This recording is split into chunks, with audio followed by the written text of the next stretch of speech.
two hurdles to go by, and this. At least after this, you'll be relieved. Yes. Then all the changes. Hi, Mr. Ravi. Hi, good afternoon. Yeah, good afternoon. Yes. Hi, Mr. Ravin. Hi, Dr. Fairuz.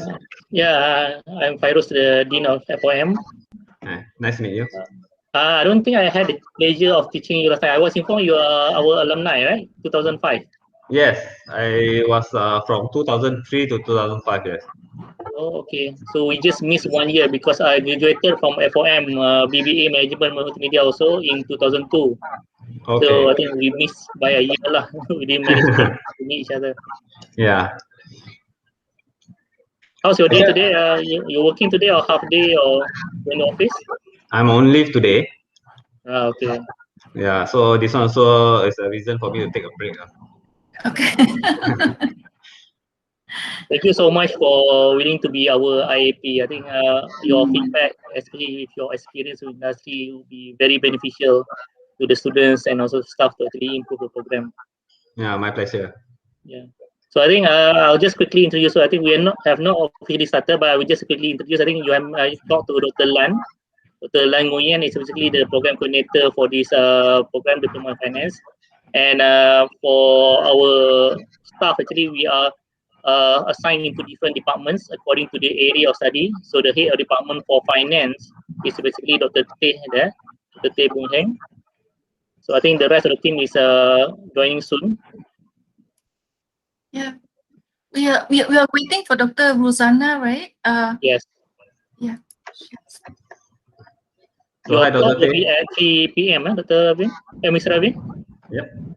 Your talk. Yeah, actually, I'm targeting it to be like a sharing session. I try to share as much as I can based on my experience.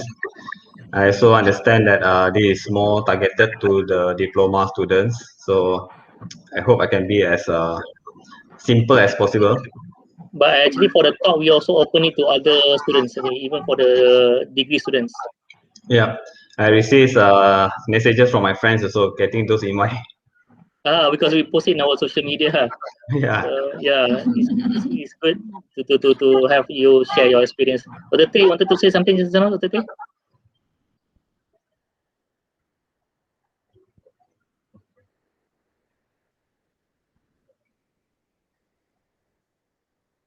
We can't hear you, Dr. Teh.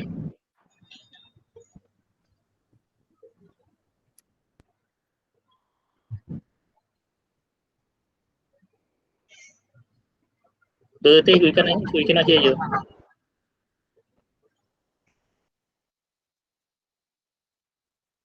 Okay, maybe problem with the mic.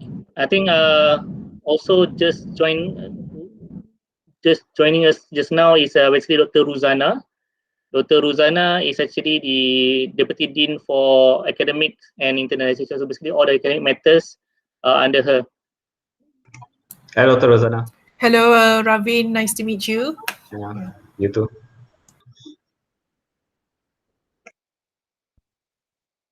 So Dr. Lan, I think we may start whenever you're ready. Yes, okay. So just welcomes to the faculties, but on online sections, Mr. Ravin. So let me just brief out the agenda for today. So we will start with the welcoming sections by our Dean, Dr. Fairuz, and then follow by my briefing on the program of DIF. Then right about after that, it's 2:30, between 2:30 to 3 p.m. Then we would have discussions between you, assessor, and our finance unit members.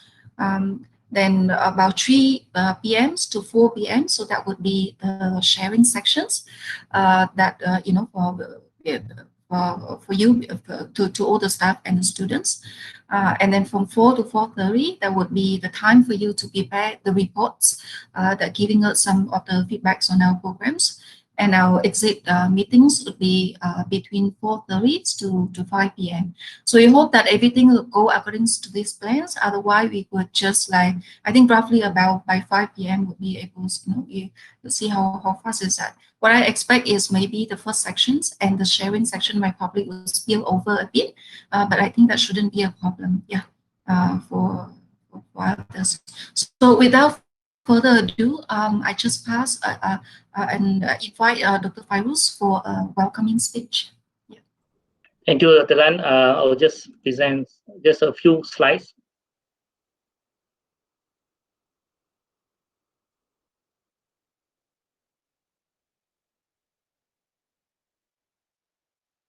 Okay, so very good afternoon and welcome to our industrial advisor for our diploma in finance program, Mr. Ravin. Thank you for spending your precious time, and also you're on leave today, spending your leave day actually to join us for today's session. So basically, welcome back to you, welcome back to the faculty. We are happy to actually get a chance to meet our pemata dunia, our FYM alumni, and of course, in a better circumstances, we will have welcome you in the office building itself. But maybe next time, if you happen to be in Cyberjaya anytime soon, just give us a call. Then I think we are free for lunch or tea and whatnot. Okay, so I think when you did your studies in way back in 2005, we have not moved to this building. So this is a new building. I think we moved here until 2010, if I'm not mistaken. So it's a totally new building and a separate building, because last time we used to share with the Faculty of Creative Management, Creative Multimedia, FCM. Okay, but now we have our own building. And basically now in MMU, we have a total of 10 faculties altogether. For business faculty, of course, we have FOM in Cyberjaya, and also our sister faculty in Malacca, Faculty of Business. Okay, just a quick introduction about the faculty. Basically, for our vision and our mission, basically, of course, we want to be the best management faculty in Asia. That's our aim. And our mission is to inspire our graduates, okay, not only to do well in their studies, not to do well in their life, but also to ensure that they have a high level of integrity and ethical values. So that's something that we want to actually help to inculture in our graduates, not only to be good, excellent, but also be somebody with high level of integrity. And when it comes to the faculty itself, and people ask what's so unique about Faculty of Management, what's so unique about FOM, normally we summarize it into 5 unique selling points, USPs. First one, we're always proud that we have a commendable faculty, whereby we have a good balance of people from industry who actually serve as a lecturer. And also we have a lot of sharing by industry people in our classes. We call these industrial learning partners, ILP, whereby whenever we have the luxury of inviting people from industry to do sharing in the class, it will be broadcasted and shared with all students. And also we have a good lecturers who are very experienced in their respective areas. And they are very good in terms of research, in terms of supervision and whatnot. So that's why we believe that we have a good mixture of very commendable faculty members. And second point is a distinguished program, whereby all our programs are accredited by MQA, okay, and also SPA and JPA. So basically, there are no issues with our graduates to further their studies either locally or overseas. And especially the accounting program basically is fully accredited by MIA, and also they are getting the maximum exemption from the professional bodies. And we have a good mixture of junior and senior researchers that focus on research excellence in the faculty. So on top of teaching, basically our lecturers are also doing a lot of research. They are applying for research grant, publishing in journal papers, conference papers, and whatnot. And this is also a good avenue if somebody after finishing their degree, diploma, then the degree, then they want to pursue to the postgraduate studies. So our lecturers are actually well experienced to serve as their supervisors. And we are happy to share that we have well-rounded students in the faculty, whereby we are not only focusing on their academic achievement, but also students are expected to be very active in extracurricular activities. They have a good communication skill, got good soft skills actually to complement their academic achievement. And just we're happy to share with you, Mr. Ravin, basically for last year's convocation batch, actually one of our student from Bachelor of Analytical Economics, okay, actually was given the presidential award, means the top students of the whole batch was from somebody from FOM. So this is something that we are proud of, and we hope that this year we can see more students from FOM getting awards during the convocation. And also lastly is in terms of entrepreneurial faculty, we encourage our lecturers to embed entrepreneurial learning. So when we say entrepreneur, it's not only to encourage people to think of business ideas, but try to think like entrepreneurs, try to be innovative, try to be problem solvers, applying critical thinking in their decision making. So that's why we encourage our lecturers and our students to use approaches such as design thinking and theory of inventive problem solving trees in their subjects and also in the coursework assessment. So these are the 5 key points, the 5 USP that we can summarize about our faculty of management. Okay, and just a quick introduction about the faculty top management team. Basically, I'm the dean, and of course, there are 3 deputy deans under the faculty. First one is a deputy dean for academic and international relations. You met Dr. Ruzana just now. The second one is a deputy dean that focus on the research and industrial collaboration, and also the postgraduate programs. She is a TS Dr. Magiswari Dwasami. And also we have a deputy dean for student experience and alumni, Dr. Azul Aziz, who focus on not only to take care of the welfare of students during their study, but also in charge of engaging with our alumni. So that's why I already PM him just now. We need to catch Mr. Ravin after this to get him to be part of our directory of the prominent alumni under the faculty. So because we need to continuously engage with you outside this IAP, your role as IAP, because we are always proud to have our fellow alumni coming back to the faculty. And in terms of the admin staff, okay, basically for admin, we have the senior manager to manage all the operations part of the faculty, and we have the assistant managers for each program. So basically for students under this diploma in finance, they will be dealing with Miss Nikno Azma, because she handles all the foundation, diploma, and distance education program. And the degree and the postgraduate program will have their own dedicated assistant manager that they will liaise with when it comes to procedures, applications, and whatnot. And currently, in terms of manpower, the faculty, we have a total of 100 staff at FOM. 14 of them are administrators, and 86 of them are lecturers, okay, from professors until the professional and specialists. So if you see the 4 professional specialists are actually people with high level of experience from industry. So when you join the faculty, they are given a special scheme called professional or specialist. So these are people with a long list history of industrial experience. Okay, just a quick introduction about the academic matters. Basically, currently we have 18 programs at the faculty. Starting from our foundation, we have 1 foundation management, 2 diplomas, diploma in finance and diploma in management, 7 full-time undergraduate programs ranging from finance up until your program last time. Your program was PBA Management with Multimedia, same program as me, but now it has been rebranded to a new name. It's called Bachelor of Business Management. Okay, and also we have marketing, econs, and also other programs. The BAMS program, which is a hybrid program between management and IT, and we also have 3 part-time undergraduate program. These are what we call distance education, for those who actually want to do online distance learning for their degree.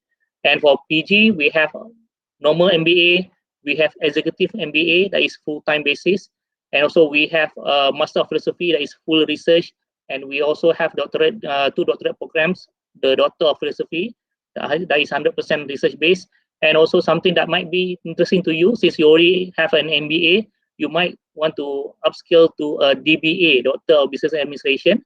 It is a mixed mode whereby you spend 2 years for your subjects, for your classes, and 2 years to do your thesis. So once upon completion of the DBA, actually you can carry the title doctor in your name. So that's the 2 types of doctorate programs that we have at faculty right now. Okay, and in terms of the students exposure, okay, we have an exchange program.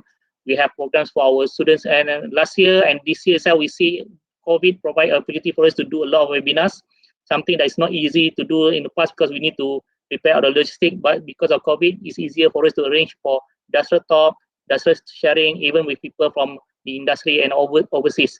So that's something that I think is a blessing in disguise, whereby we benefited from the COVID itself. Okay, I think that's all for now because of the time limited. Normally, I would need to spend at least 30 minutes to just intro about the faculty. But considering that you will have a session with Dr. Lan after this, and also session with the lecturers and the students after this, so I'll stop here. But if you have any question, feel free to ask. Okay, so I'll pass back to Dr. Lan. Thank you. Thank you so much, Dr. Fairuz. Yeah. So let me share my screen.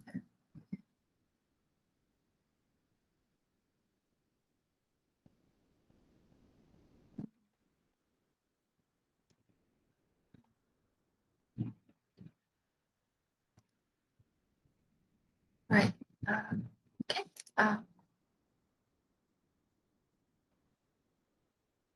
You can see the. Yeah. Okay. A very good afternoon to all, and yeah, again, welcome Mr. Ravin to this online IAP visit today. So my presentation would cover 6 areas, main areas of our DIF programs. I will touch out on the background of the programs, and then our program objectives and learning outcomes, our academic curriculums, our academic staff, educational resources, and finally will be on the quality management system.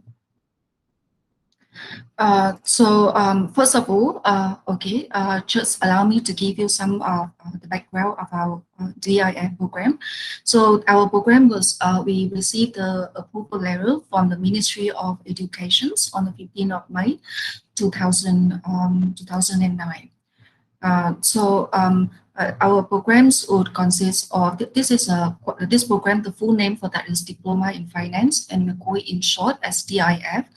And the programs would have about 91 credit hours. And the field of the study of this program is finance, banking, and insurance. Our first batch was in July 2019. So right now, currently on the pipelines, we have about 19 students since the first batch, and we expect some more coming in this, next week, in the next 2 weeks. The first batch would be expected to graduate somewhere in October 2021. So upon the completion of this course, the student will be granted a certificate of Diploma in Finance. It looks like this. Right, okay, so let me move on to the next one on the program objectives and learning outcomes. Right, so the educational goal, which is what the goal is embedded in MMU's visions. So our vision is to be a top 100 universities in Asia with global recognitions by the year 2020 through quality student and also the staff that were engaged in innovative academic programs and research, which is driven by academic and commercial revenue streams. So our faculty of management's vision is to be an Asian premier management faculties with global recognitions and professional accreditations. So therefore, our mission is to inspire our graduates to be innovative in meeting industry expectations and also able to spearhead entrepreneurial efforts infusing integrity and professional ethics. So our program learning outcomes is to produce graduates who are not just competent with financial expertise, but also technological savior. And they will be equipped with financial principles, theories, and analytical skills with industry recognitions. So based on this program program learning objectives, our faculty of management was designed what we call the 8 program learning outcomes. So all these 8 program learning outcomes basically was developed, and based on Malaysian qualifications framework, we call MQA, first editions with the 8 domains. At the end of the programs, the objective of this all 8 program learning outcomes, we expect the student at the end of the program, the student will be able to achieve them all these. So like for first program learning outcomes, is designed is to ensure that the student will have a strong fundamental knowledge of finance and concept and theories and they will be equipped with fundamental technical principles, which definitely would allow them to lead and to facilitate and to support economic developments in the industries later on. The second program learning outcome we design is to ensure the student would have knowledge and skills, especially those in the areas of finance and management. The program learning outcome number 3, it is designed to ensure the student will be able to apply financial knowledge in providing effective and practical solutions to managements on the different kind of business problems faced by the industries from time to time. So number 4, program learning outcomes is designed to make sure that the student will be able to convey, they'll be able to communicate, and they'll be able to demonstrate their ideas effectively as managers later on. Program learning outcome number 5 is designed to make sure our students will develop themselves as outstanding leaders through teamwork, but they also will be able to work independently as a team player. And program learning outcome number 6 is designed to make sure our student will be aware of the code of ethics and professional obligations at their workplace, and in order for them to act with integrity, with respect, and for professionalism. Program learning outcome number 7 that's designed to make sure our students will develop this kind of love for knowledge, for learning, and enthusiasm to constantly seek new knowledge in order to be, effective managers.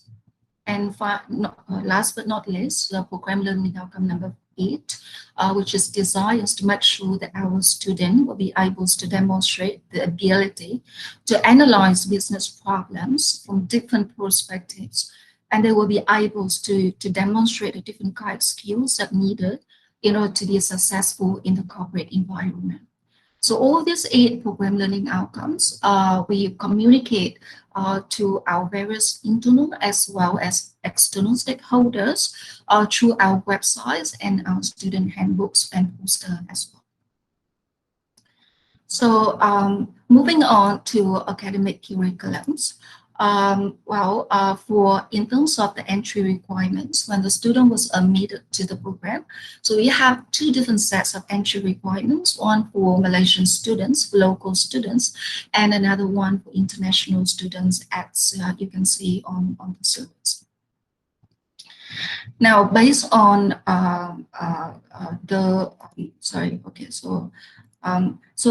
for each of the modules that they offer in the course of this diploma in finance, based on the program learning outcomes design that I mentioned previously, the subject expert would have to sit down and come up with a course learning outcome, would design the course learning outcomes. And then those course learning outcomes will be met accordingly to the respective MQA domains. And then the methods of assessment will be then matched to the course of learning outcomes, the respective course of learning outcomes. Now, our programs consist of about 18% of university subjects and 76% of core and major subjects. So the total credit hours 91. If you look at, this is our program, the 2-year course structures. We have 6 long semesters and we have 6 semesters altogether, and consisting of 4 long semesters, which consists of 14 weeks each, and we have 2 short semester with 7 weeks for each of them. These are the subjects that we offer for this diploma in finance. We have core subjects, we have university subjects, we have core subjects, and these are the major subjects. So in terms of the prerequisite requirements, in order for students to proceed with practical training, the students have to finish, a minimum 45 credit hours. And for them to proceed with other major finance subjects, they had to complete fundamentals of finance 1. So these are the 2 prerequisites. requirements. In terms of assessment and student learning, so we move on. So our learning outcomes are mapped with the 8 domains of MQI. So for this lectures were, the teaching and the learning strategies, as well as assessment methods were carefully designed by our lectures and based on all of these 8, program learning outcomes and bloomed as showable. So we will map very carefully in order to make sure that the course learning outcome will be achieved at the end of the day. So in terms of the assessment, so this is a very common assessment for most of the subjects, the core and the major subjects. The student would have group assignments consist of 20% of the assessment. A midterm test would be about 30%, and the final exam would be 50%. For practical training, this is a breakdown of the assessment for practical training modules. We would allow employers evaluations, and that consists of 40% of the total assessment. Our lecturers, academic staff would also make a visit to the company and that do a site visit assessment, so that about 30%. And then the student would also have to do a job log, we call weekly reports, and that would would have about 10% of assessment. And at the end of the practical training, the student had to prepare a final report, and that final report would have about 20% of the total assessment. So in terms of the class delivery modes, traditionally before COVID, we mostly use MLS, right? That is our main platform, but especially after the lockdown, we are shifting into more on the Google platform. So currently we are using these two platforms at the same time as to communicate with our students, to post our lectures, our tutorial, our video, whatever the study materials, and even conduct our midterm tests and our final exams. Right, besides those majors and main subjects, and this program is also offer many co-curricular subjects to enhance, and to enrich our students' personal development as well. So we have those co-curriculum subjects such as like Bahasa Melayu, they have Malaysian studies, they have personal social responsibility, they have cultural practice in Malaysia, and they have basic academic writings. Right, students have many kinds, they have options of participating in different kind of clubs and the societies that are available in campus. And industrial training is basically a part of our program's requirement. So students will participate in various kind of academic field trips and exhibitions, which is very active before the COVID took place. And besides that, even during what we call in each of the modules, the student also will be exposed to other kind of works like pair works or group works or presentations or discussions or projects that basically constitute part of the coursework in order to enhance the students' actual participations for their learning. In our programs, we have academic advisory system as well. That's where each of the student that will be probably assigned to one of the academic advisor. So academic advisors would act as a foster parents, so give advices to students whenever that they need. So in terms of it just across the board, how to motivate them, to study better, how to manage their timetables, or how to come up with kind of, learning strategies that help them to take, to overcome whatever the obstacles they have. So out of we do have activities out of the classroom as well. We do organize field trips to KLSE and then security commissions. That is those trips that we organized just before what we call the COVIDs, right? 19s. Then we have career talk Okay, we have HSBC. We have field trips as well. We have CFA roadshows. Okay, this is number. We have CFA society. Okay, so this is number out of the classrooms activities that we carry out in our campus. So we hope that is after, we will be able to resume back to all these activities when the COVID is over. Right, okay, so let me move on with our academic staff. So our unit is led by Dr. Tae Boon Heng. He is our head of the departments, and under him that we have number of coordinators. So like Dr. Kwan, she is a program coordinator for Bachelor of Finance. The Puan Sarehan, she is the coordinators for Bachelor of Financial Engineering, and myself I will be a coordinators for Diploma in Finance. Sorry, Diploma in Finance.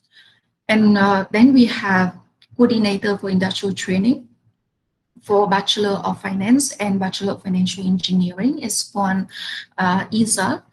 We have Dr. Thai Sube, she is coordinator for FYP, stand for final year projects.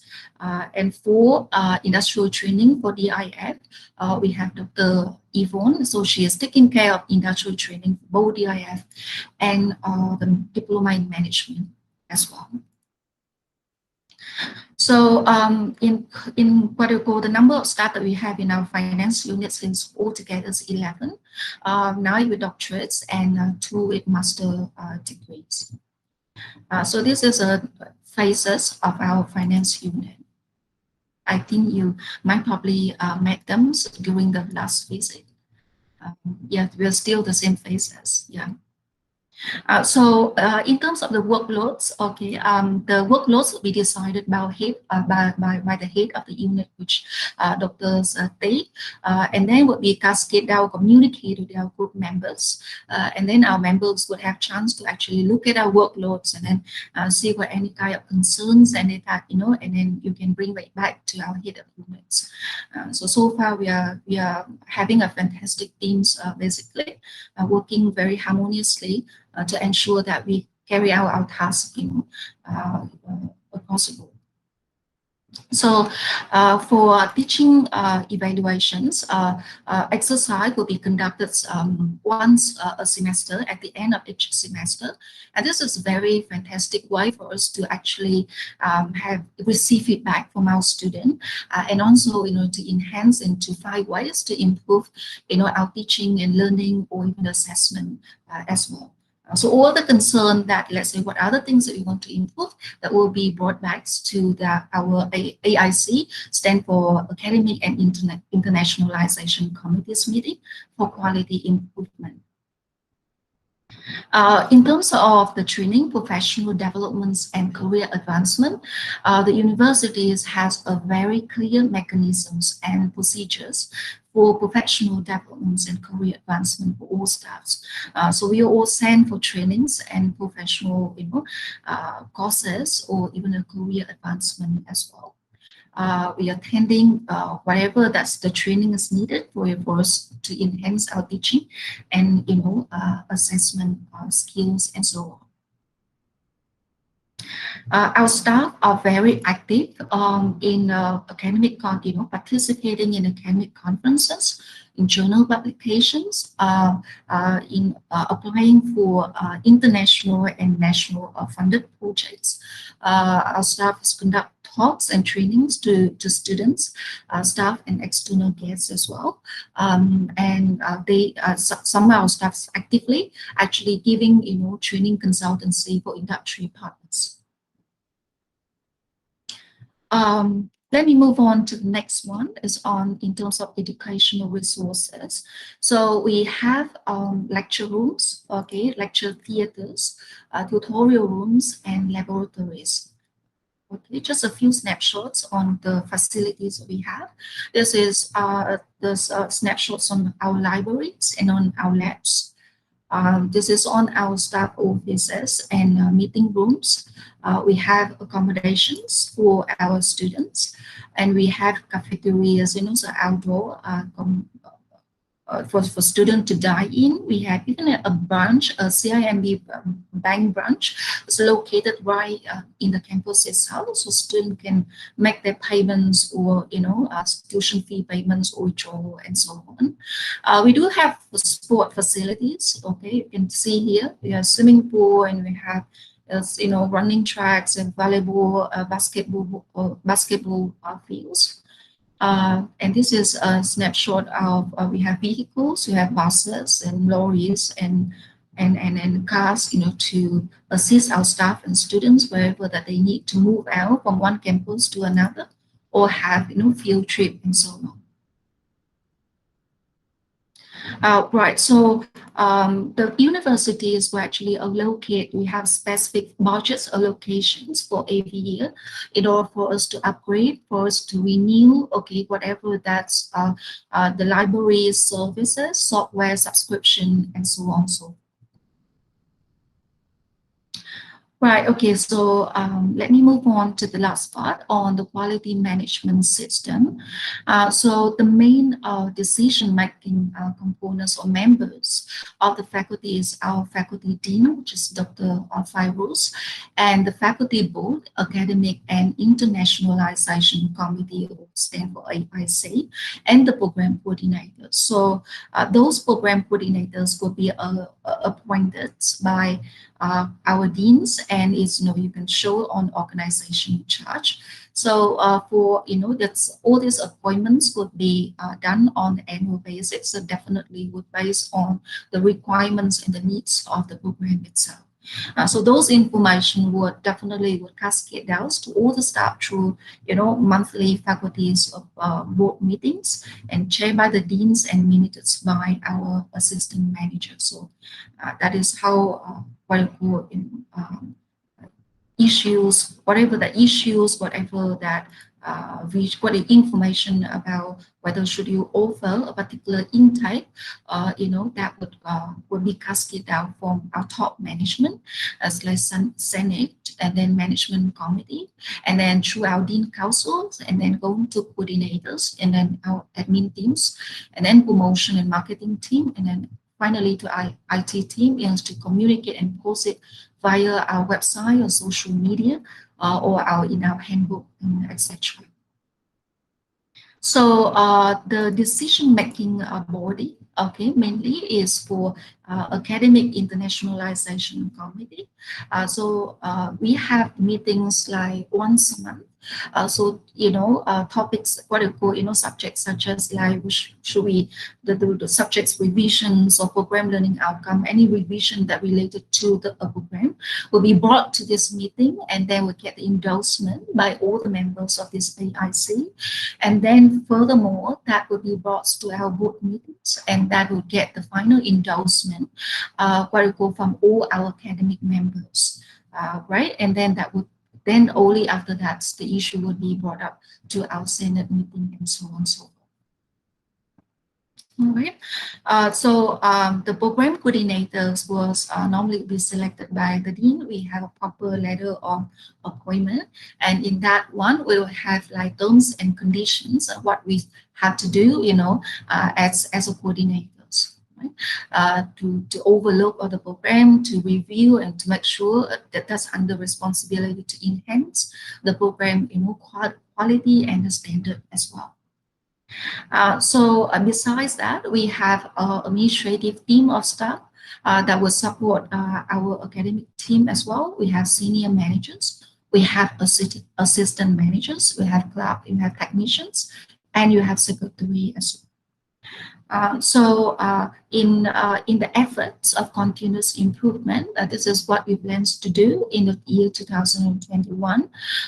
We would carry out with the existing syllables. We would do the revision on the course learning outcomes, assessments, and topics, and then the mapping between the course learning outcomes and the program learning outcomes. We also will update the program learning outcomes and will map with the MQA, new learning domains. Okay, we have new version coming in, so we have to do that accordingly.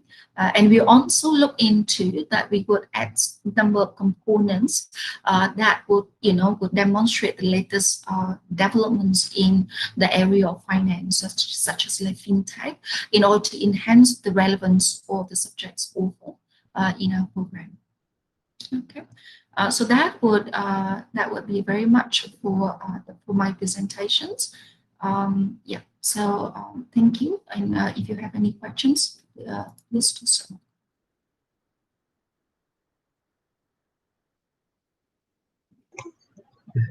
Thanks, Dr. Feroz and Dr. Lan for the presentation.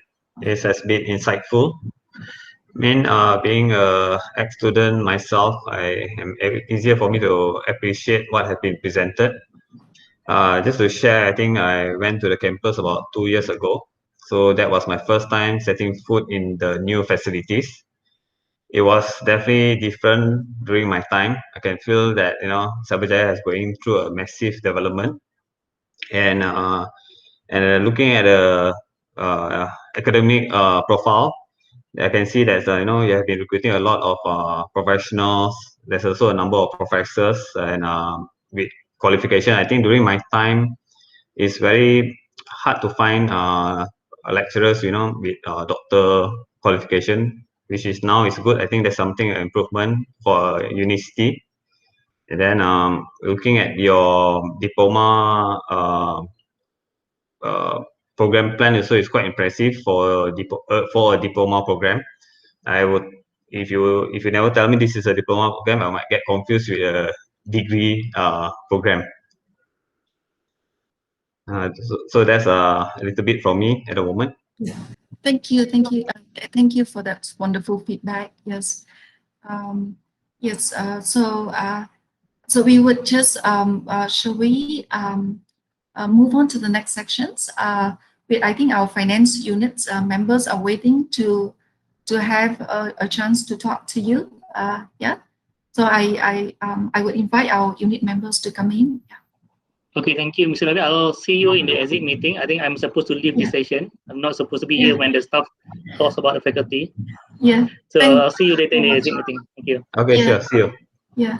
Thank you so much, Dr. Feroz, and thanks, Dr. Rosanna. Yeah, thank you. Thank you. See you later then. Okay. Yeah, see you. Bye.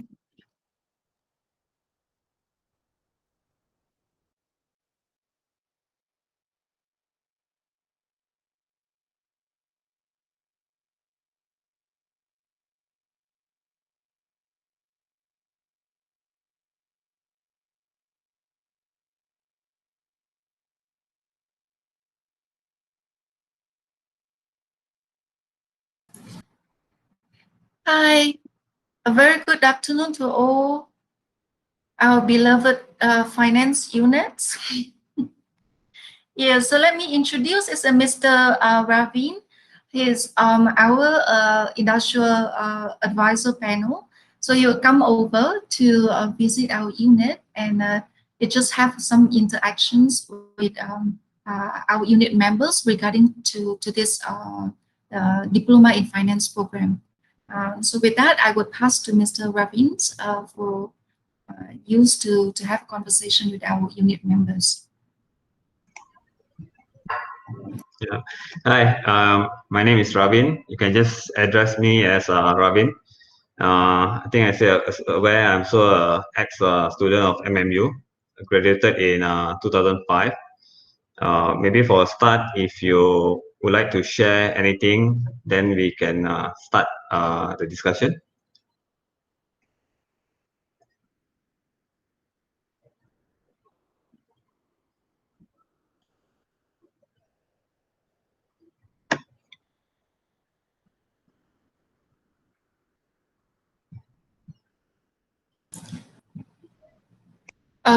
Yes, Mr. Ravin.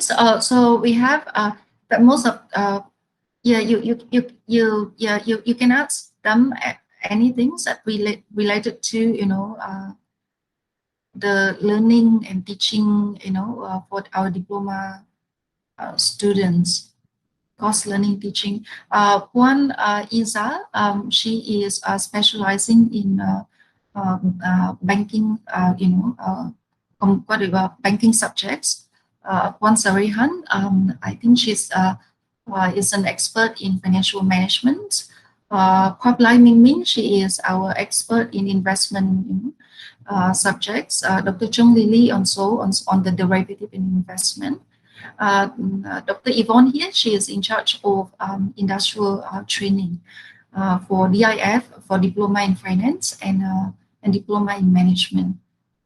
Yeah, so you can ask them anything if regarding to the programs that they are, the models that they are conducting. Okay, maybe for the start, since Dr. Iza is on banking, may I know how in-depth is the banking exposure to the diploma student compared to a degree program? Okay, because diploma is lower level than degree.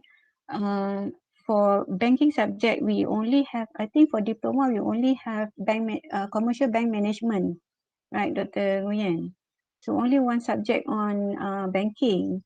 And for in terms of the coverage, for degree, we include both the commercial and investment bank. But for diploma, we just focus on commercial bank because this is like introductory to banking. So we just want to know, we just want them to know the terms being used, the products, what type of services, and a little bit about how the bank being managed in terms of liquidity, reserves, a little bit on bank analysis, how do we analyze the bank's performance, and then a little bit about current issues like banking fraud, money laundering, that kind of thing. So do you think that would be a good coverage for our diploma? Because in my opinion, if banking is very wide, so obviously that commercial banking is the biggest segment in banking, but also currently because banking is very volatile, we are entering into online banking, and so there's a very close gray line between commercial banks, investment banking, and it's also now Bank Negara is promoting a lot on Islamic banking. So something that you can ponder is, especially student will ask, what is Islamic banking all about? Is it only Islam religion can apply, or what kind of facility? Okay. So something that when is, because nowadays when you walk into the bank, you don't really see commercial bank products. You also see investment bank. They promote every single product. So it will be good that now they have an overview of banking rather than just commercial banking per se in their diploma. Because I think in some banking also we have some diploma holders. So they also start at a junior position. Yeah. Oh, okay. So you do accept diploma students to work in the banking. Is it in the commercial banks or is it in the investment bank? Okay. Investment bank is a little bit different. This more the requirement for the expertise is different. That's why you need certain qualification. You need certain license to be an investment banker. Whereas for diploma holder, they normally will start at the commercial bank. So under the commercial bank, you have conventional products or Islamic products, so they can be in either places. So for diploma, normally they will start from the junior position, like the support teams, the back office, like say for example, doing trade or doing documentation before they slowly work their way up into the business side if they would like to be there. Okay. And what about internship? Do the banks accept diploma student to do internship in the bank? Okay. Normally internship is, to the best of my knowledge, is not really based on their qualification. It's more really based on vacancy, whether we have enough senior people to guide them, because it's no point taking so many internship, but they will not be having the sufficient guidance by the seniors. So like for at the moment, banking industry as a whole is going into a cost cutting measure. So certain banks have already freeze their recruitment. So I think that things will be better this year onwards. So yeah, bank is looking at rebranding, especially to tell the industry and so to the media that the bank cares. So the bank is is also starting to take this kind of internship just to show that they really doing something for the uh, market as a whole. Okay. Because this semester the students are having a tough time getting an internship in a bank, and I think only 4 or 5 of them managed to get. But the rest is like they have to work in a small company. And just thank you for the sharing.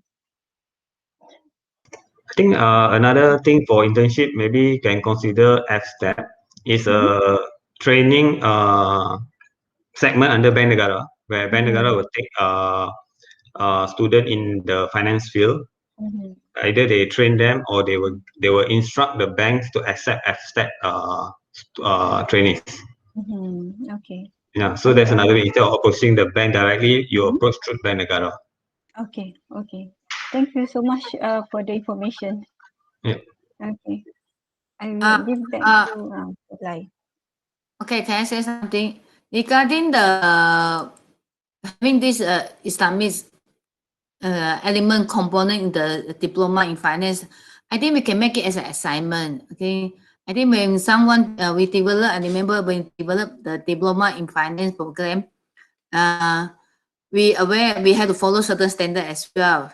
Okay, the program standard. So I think I also agree with Mr. Lavin that in the banking now they got many Islamic products. So why not taking this comment into formulation of the assignment topics? So we don't come out a new subject called Islamic banking. Okay, so why not incorporate this Islamic banking topics in the assignment as well as a fintech? I'm sure the banking system also going through a lot of digital transformations.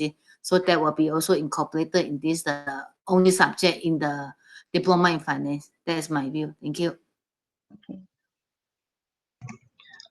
Yes, Prof. Lai, I agree with you. I mean, I'm not saying that you should have another subject just for Islamic banking, because Islamic banking is just part of banking and it's not everything about banking. Just that maybe for diploma, what I could say that expose them what Islamic banking is like. What's the difference between Islamic instrument and the conventional? Like say for example, Islamic do not have it's not a speculative instrument. And what are and they use different kind of terms. Like say for example, in a conventional context, you use interest, whereas in the Sharia context, you use profit. So maybe just can expose them a little bit what is Islamic banking all about, but not really on the instrument, because even bankers also sometimes they still get confused on the Islamic principle and instrument, because just to share that even Malaysia and the Middle Eastern also, we use different kind of instrument. So it doesn't mean that Malaysian instrument is acceptable to them and their instrument is acceptable to us. So maybe just a brief introduction would suffice. Like maybe like you mentioned correctly, is via assignment or something like that. Okay, I will take note of that and improve the syllabus further for commercial bank management. Okay. Dr. Lan? Thank you, Puan Isa. Okay, we have one person in, but Thai Subi, she is teaching on practical financial analysis. Yeah, you can a practical analysis. So maybe probably you could just have us to see what is the extent to which the financial analysis what it goes required by the industry. And also on the fintech parts, we're really eager to know what are the part that the student need to know, as a finance student. Just out of curiosity, what kind of financial analysis is taught under diploma program?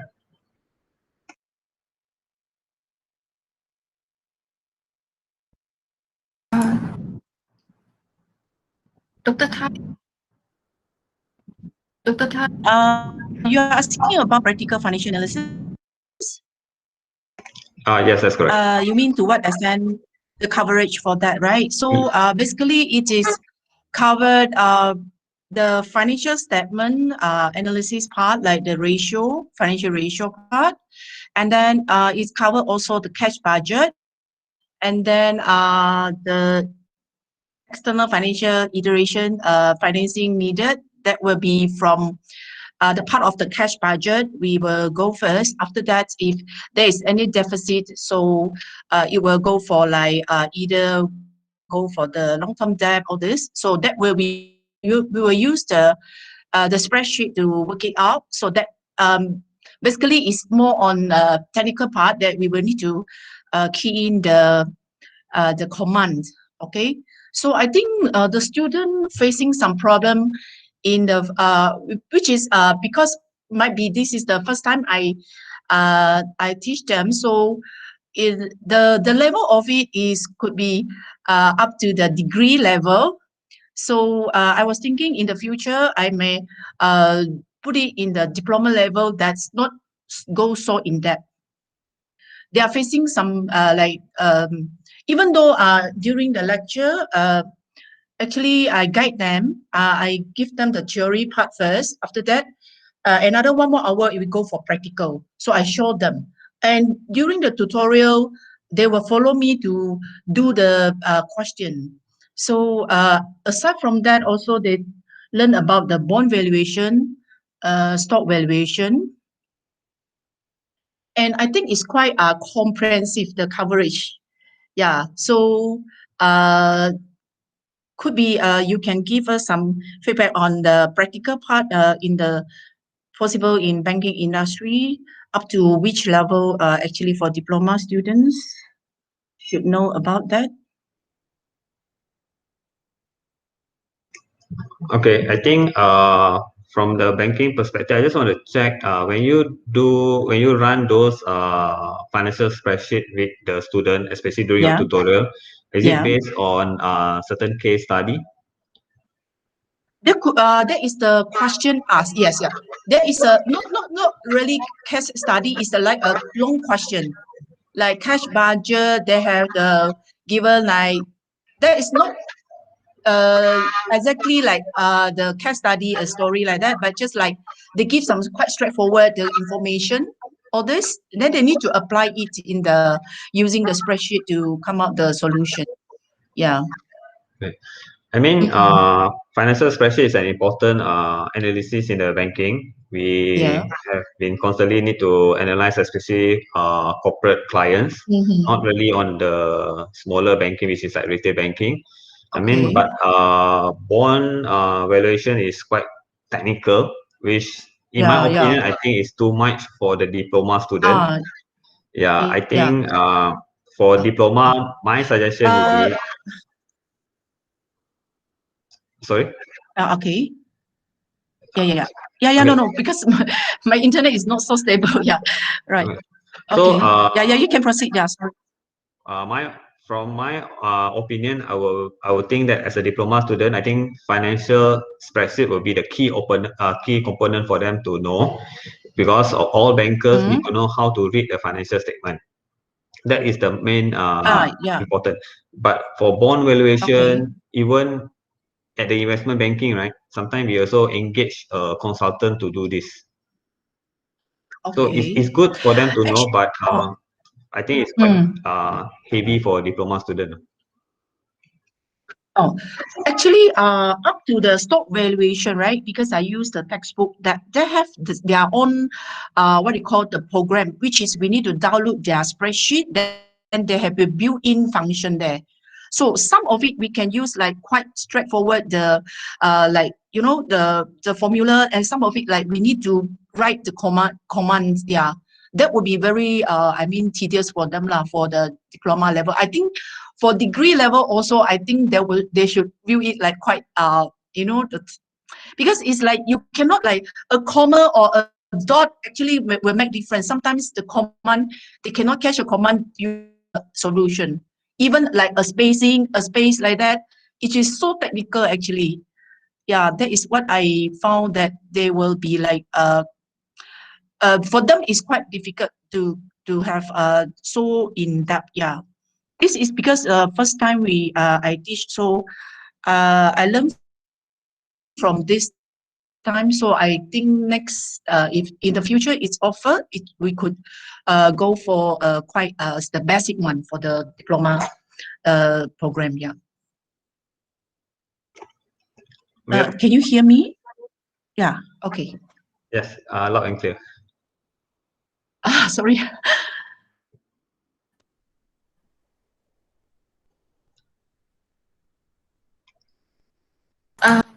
Yes, Mr. Ravin, you want to ask anything further to our? I think that's all for me at the moment, unless the floor says something for me. Yes, anyone want to ask Mr. Ravin? Puan Sarehan? Dr. Chung Lily? Dr. Yvonne? Or yes, maybe probably after the sharing sections, if you have any questions, and we can bring it back to Mr. Ravin. So we proceed with the next sections for your sharing sections. Is it okay, Mr. Ravin? We can't hear you. I think your mic is yeah. Sorry, just allow me to have a 2 minutes break. Yeah, that's fine. Yeah. Okay.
Right. Yeah, Mr. Ravin is back, and I think there's a lot of students are joining right now. So let me just give an introduction about Mr. Ravin to all the student and staff. Uh, um, a very good afternoon to everyone. On behalf of the Faculty of Management and Sikkim Center, we welcome you all to this sharing sections by Mr. Ravindran Sukuraman, Industrial Advisory Panel for Diploma in Finance Program. So let me give a quick introductions about our speaker. Mr. Ravindran Sukumaran holds an MBA in Finance from University Putra, Malaysia. He is also our MMU's alumnus, and he is currently the Vice President at the United Overseas Bank, Malaysia's Berhad. He has over 16 years of experience in the industry, specializing in retail banking, investment banking, and corporate banking. So over the years, Mr. Ravin was attached to many big banks in Malaysia, namely Hong Leong Bank, Public Bank, Citibank, Maybank, HCB Bank, and M Bank. So the topic that he could share with us today is on the banking industry in Malaysia post-COVID-19. So without further ado, Mr. Ravin, the stage is yours. Thanks, Dr. Lam, for the fruitful presentation.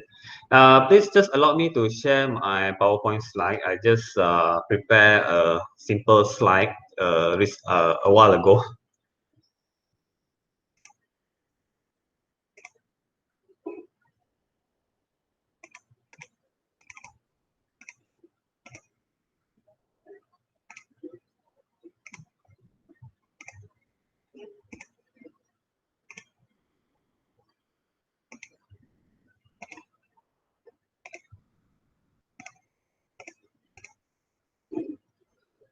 So I hope everyone can see my slides.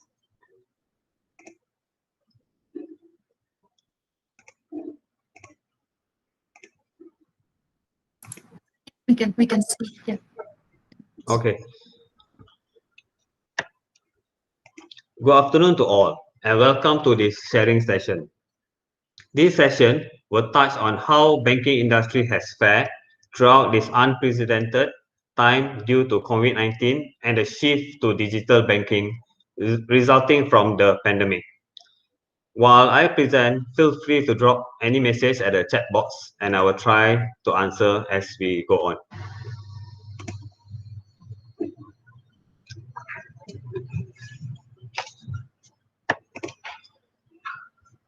Before I start, let me just briefly introduce myself. You can call me Ravin. I graduated from MMU in 2005 with a BBA in Management with Multimedia. I have always considered myself as an accidental banker. Banking was never my passion, nor I have ever dreamt of being one. At a point in time, the average starting pay for graduate was around 1,600, whereas banking was paying around 2,000. Hence, I decided to try my luck with banking.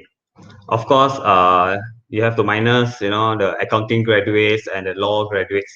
Of course, they earn more. But as the time passed, we are able to catch up with them. So throughout my 16 years of banking life, I have experienced 3 major events thus far. In my retail banking years, firstly, the global financial crisis 2008-2009 that started in the US caused by excessive lending by banks, especially housing loan. This is what we call the subprime mortgage crisis. When the property bubble burst, it sent borrowers into default and sparked a domino effect that crippled the US banking system. Just to share a little bit on my experience, at that point in time, I was attached to Citibank. As you have heard, Citibank was part of Citigroup, and before 2008, Citigroup was the largest bank in the world. what happened to them now?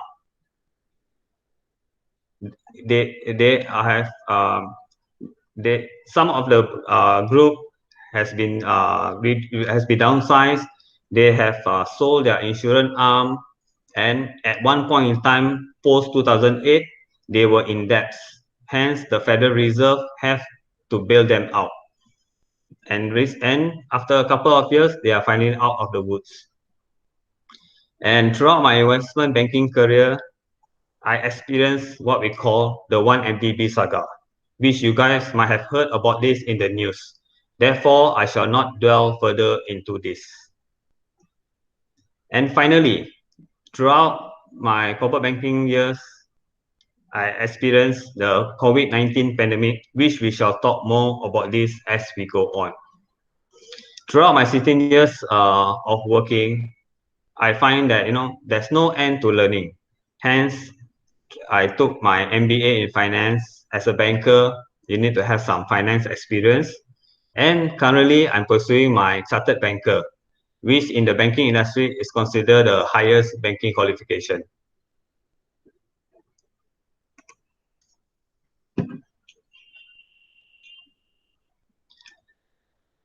Let me just briefly explain what is banking.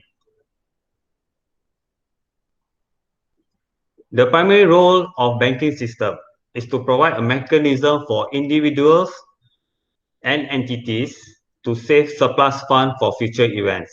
As you can see, these guys with surplus money, he will deposit the money in the bank. And as a return, the bank will pay interest to this guy. And whereas the bank will use this money that they obtain from this guy and lend it out to this guy who needs money. So in return, this guy will pay an interest to the bank. If the bank collected more than what it can lend out, they will use the balance for investment. What kind of investment can the bank do? It can be via capital markets, such as purchase of equity, or via debt markets, investment in bonds, and also unit trust. What is corporate finance? Corporate finance is when a bank lend money to corporates. For example, where the corporates will need money for expansion, such as purchase of factories, purchase of machineries, or even like, say, for example, contract financing. Let me give you an example. Petronas has just started their drilling projects. So they have awarded a contract to, say, MMU Oil and Gas Sdn Bhd. So MMU Oil and Gas Sdn Bhd will take this contract and bring to the bank and ask the bank for funding to finance the completion of this contract. So this is what will happen in the corporate finance space. And for mortgages is for you and I, where we take housing loan to purchase our dream house. And they also provide easy access to money via ATM, where you can find all over the place, and also provide online banking.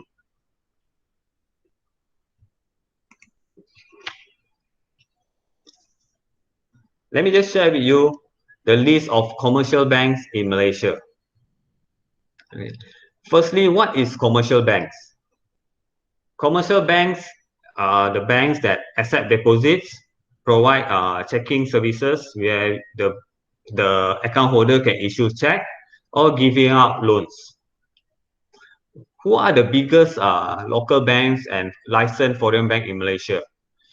For your information, there's 8 commercial bank in Malaysia, whereas there's 18 licensed foreign commercial bank in Malaysia. And the largest local bank is Maybank by asset size, with an asset size of RM 834 billion. Whereas UOB, the largest foreign bank, with RM 120 billion. If you look at it on the Southeast Asia context, UOB is number 3. UOB is number 3 with the largest asset, with a total asset of around USD 300 billion. Whereas Maybank is at number 4 with a total asset of around USD 200 billion. So just want to share with you where my bank is standing in the banking industry.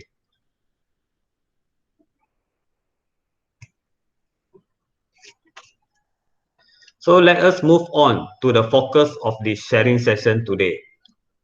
COVID-19 was initially reported to the World Health Organization end of 2019. On 11 March 2020, the WHO has declared COVID-19 a global pandemic. Banking industry in Malaysia was impacted as a result of the prolonged lockdown and MCO, which have caused a dent on the economy.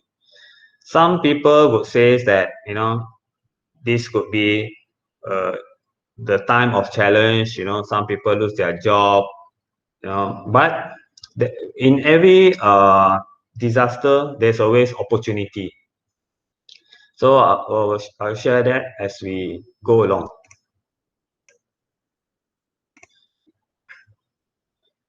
Feel free to drop any question you have in the chat box. I will try to respond.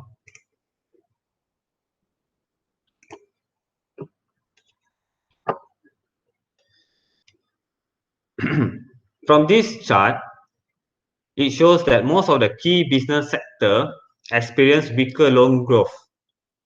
For example, wholesale, retail, trade, restaurant and hotel, manufacturing, financing, insurance, business, real estate. Please look at the yellow chart. It shows that it's decreasing, except for construction, where this particular sector increased in 2020. Why there's a reduction here? This is due to less economic activities generated. For example, closing of factories and drastic cost-cutting measures such as salary reduction. For the construction sector, materials such as steel and cement would need to be purchased 3 to 4 months ahead. Hence, resulting from the delay in collection as work could not be carried out, the contractors under the construction industry would need to extend their existing financing or seek for additional funding from the bank, as they will still need to pay their fixed overhead costs. Example of fixed overhead costs are labors and machinery rental.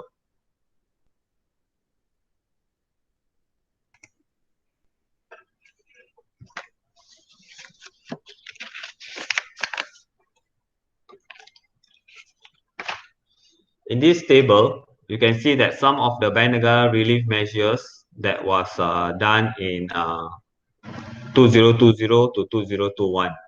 For example, Bank Negara has came out with 3 relief measures. One is the broad-based repayment assistance from 1st April to 30th September 2020.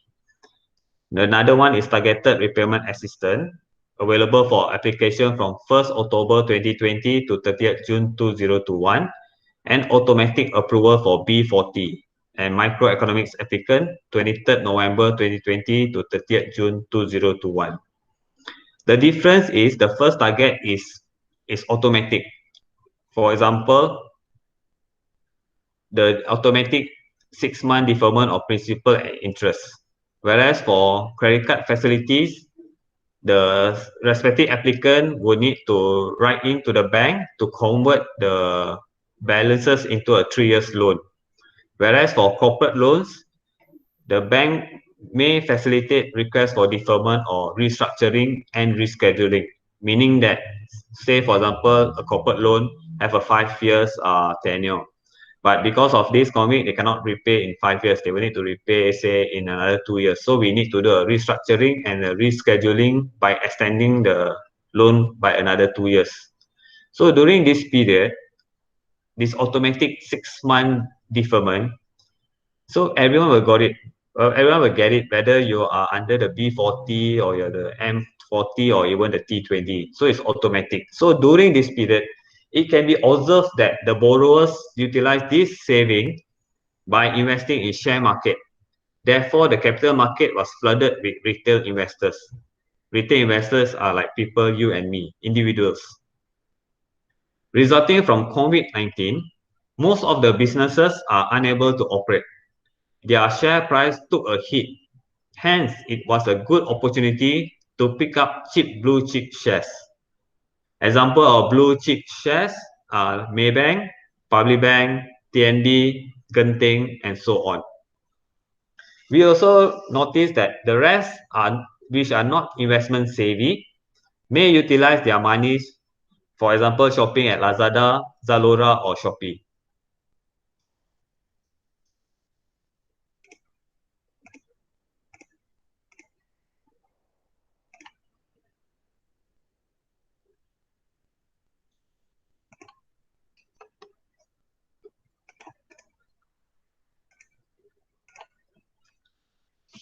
In this slide, we can see a comparison with our regional peers, such as Singapore, Thailand, Indonesia, and Philippines, in terms of asset quality. So, despite the pandemic, coupled by the downtrend performance of the economy, in terms of asset quality, Malaysia banks still have lower NPL ratio compared to its regional peers. NPL stands for non-performing loan. In a nutshell, it reflects how bad is the total loan amount. The higher the ratio, the higher the risk of default to the bank. So from here, we can see that Thailand has the highest default rate and Malaysia is among the lowest, slightly lower than Singapore. So good job to our Malaysian bank.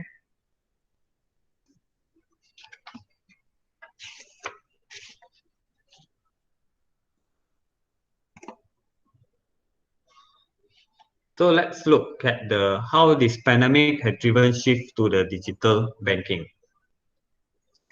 The transition toward digital was inevitable for routine activities, such as checking balances, where you will use your online banking to check your balances, to make payment and transfers, even credit card applications. Many of these activities are habits, and once habits are embedded, they are unlikely to change. So with even more people banking this way because of COVID, these routine activities will stay digital, and this has contributed to the rise of Fintech. Fintech sounds bombastic, right? Fintech is not actually a piece of software. Neither is it is a brand name. It means finance and technology coming together. Unlike traditional banking, this all is supported by the use of technology like blockchain, as example, Bitcoin, artificial intelligence, biometrics, and e-commerce, and many more. If you were to look at it, say from a traditional banking, where you need to walk into the branch, you need to ask the customer service if you would like to do any banking transaction, and sometimes the waiting time would be quite long. But for now, as the bank is going to digitalization, everything is done via online banking. You can even apply your credit card via online. You can even do your banking transaction via online, and you can even use via your handphone, which can save a lot of time, especially for busy individuals like us, that we need to juggle between, like some that are working and some that are studying. You do not have the time to walk to a 9 to 5 banking branch. So let me give you some example of the change due to digitalization. Digital signature, where the customer can digitally sign and submit document without visiting the branch. Biometric technology allow customer to safely and quickly verify their identity. Hence, you don't need to key in your username or password. You can just use your thumbprint or your biometric via your eyes and so forth. eKYC. KYC stands for Know Your Customer. It is a comprehensive background check on the customer to ensure that the customer is genuine and there is no element of fraud. As you are aware, there's a lot of fraud cases where sometimes you get a call saying that you have a loan that is due, so you need to transfer money. So we need to do this KYC to determine upfront that all these customer, there's no fraud element, there's no money laundering element, because Bank Negara is very strict on this. For your information, if you are caught in money laundering, there will be imprisonment and a big fine, which could ranges to millions. Bank Negara is expected to release its licensing framework for digital banks, meaning those without physical presence. It plans to issue up to 5 licenses. Among the non-banks that have expressed interest in pursuing the licenses are Grab and Axiata Group Berhad. Axiata is a telco player, where at the moment in the news, they are in a merger talk with Digi.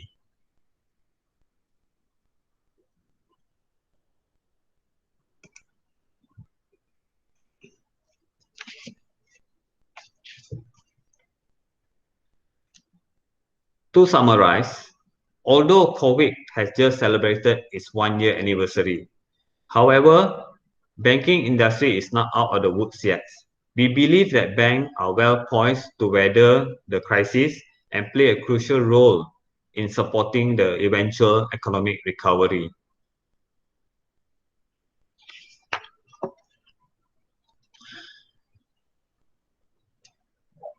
On a lighter note, how do you think banking has performed in 2020? Do you guys have any idea? Maybe you want to post at the chat box.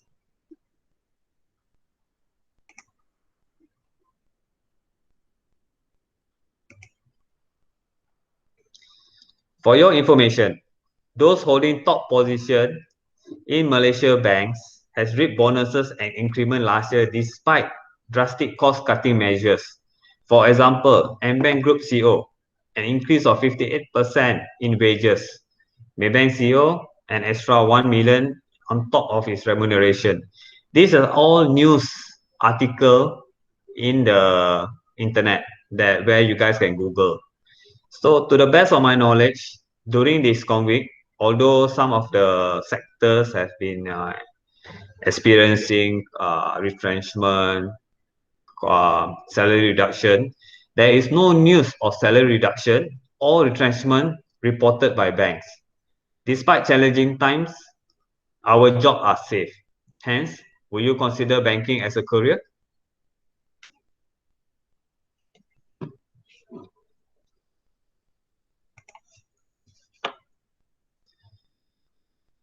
I would like to end this talk with one of my favorite quotes from Warren Buffett. Price is what you pay. Value is what you get. You pay the price to study in MMU to increase your value in future. With that, I end my talk. Thank you. Thank you so much. Yes, thank you so much, Mr. Ravin, for your fruitful sharing sections. So we have learned now that besides those challenges that faced by our banking industry in the areas of like retail banking, payments, investment, insurance, due to those social distancing because of COVID-19. But however, we also learned that there's also a lot of opportunities or new horizons for digital banking and e-commerce, or let's say digital wallets, analytics, or data exploitation and so on. So probably we put it in the words, in another words that we say at the end of something is maybe the beginning of something else. Yeah, so with that, without further ado, I just open the floor for any questions to our speakers.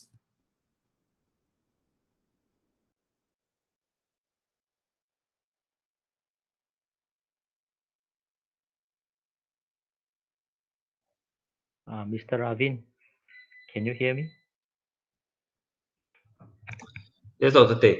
Hi, Mr. Ravin. Welcome to MMU. See you again. Okay. All right. Thanks for your sharing. I think it's very, very interesting. In fact, very challenging years, but in fact, I notice now they are still going up. Okay. My question is about. I think recently there's a news about Citibank is going to exit from certain market, including Malaysia. So what is any indicator or not from this movement? Means a Citibank exit from Malaysia market. Any impact or not from the? Okay. That's a good question. I already expected this, so I already prepared upfront for an answer. So I hope that I can able to share. Like I mentioned, Citibank has been undergoing a massive restructuring in the past for being the largest bank in the world to where they are now. At one point, they are in debts, almost bankrupt if it was not bailed out by the Federal Reserve. So the recent news is they mentioned that they're exiting the retail market in 13 markets, which is inclusive of Malaysia. Actually, this caught a lot of people off guard, especially some of my friends in Citibank. What they mentioned that at the moment, the latest news today, some of the potential bidders has already approached them to capture their retail market because I think they have a strong card market, they have a strong housing loan market. But what I understand that they will maintain their wealth management market in Malaysia. So for the short period, there will be not much impact to their customers because whenever the head of headquarters mention they want to exit, it's not as simple as pack your bag and leave. It will take some time, and what I also know that they do not intend to let go whatever license that they have in Malaysia. So with that said, I think they are just trying to rebalance their portfolio, and once the market has improved, they may grow back to what they were previously. So I hope that has answered your question.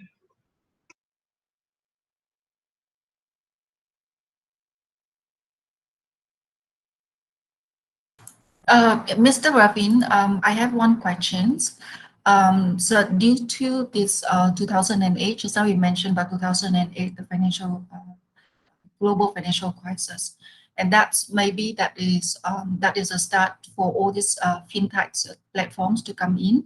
And if you see that recent Malaysia is having a number of peer-to-peer lending that's given a license by the Security Commission. So what would be your view on the operation of those platforms? Is in parallel with our bankings, commercial banks. Are they competitors in any way the bank could see it, or the complementary, in the way? So what is your view on the peer-to-peer lending platforms? Right now, I think we have about 11 of them. Yeah.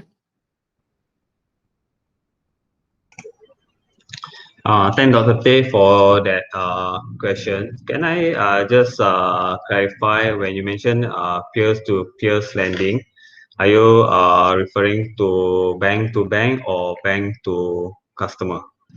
Or persons to persons? Let's think of person to persons. Yeah.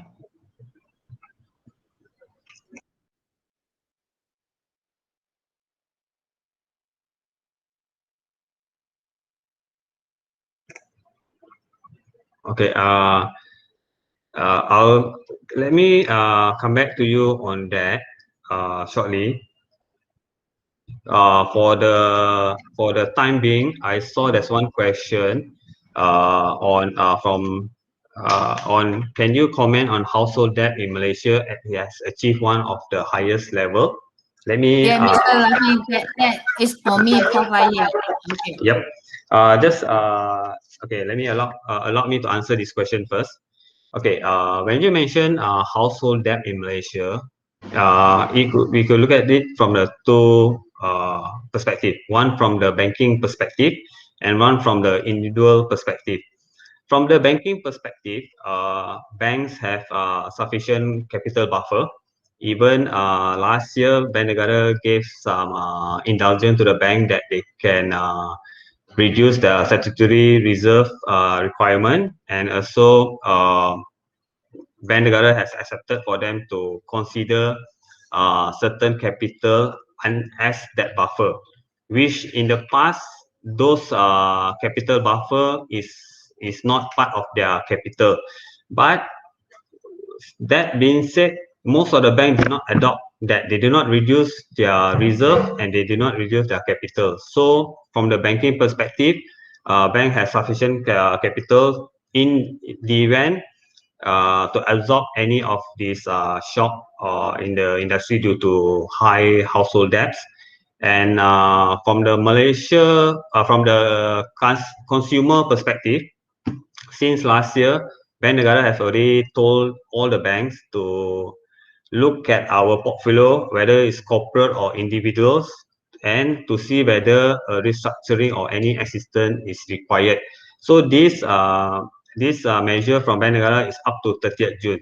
So if you have any requirement with the banks that you will need to restructure your loan for whatever reason, I mean, you have a chance now up to 30th June.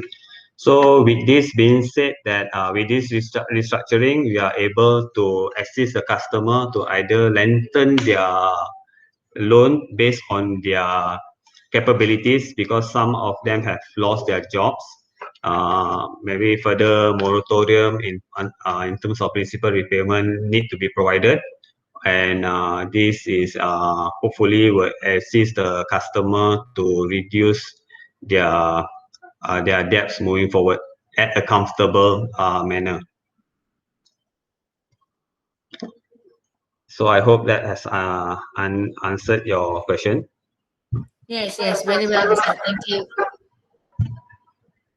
So coming back to, okay, sorry, can I just pick up another message here I saw? Can you just share new development for virtual banking in Malaysia? Okay, let me just share with you my experience when I was in Hong Leong Bank. The first day I walked into the bank, into the branch, I saw a robot, a robot on the customer service desk. So I asked them, why is this robot all about? Then they were doing a test that in future, they don't want any human interaction. They want you to use that robot where the customer can interact and do their basic banking needs. Like, for example, to ask, which counter should I go if I want to do this, or a simple question where the robot is able to answer.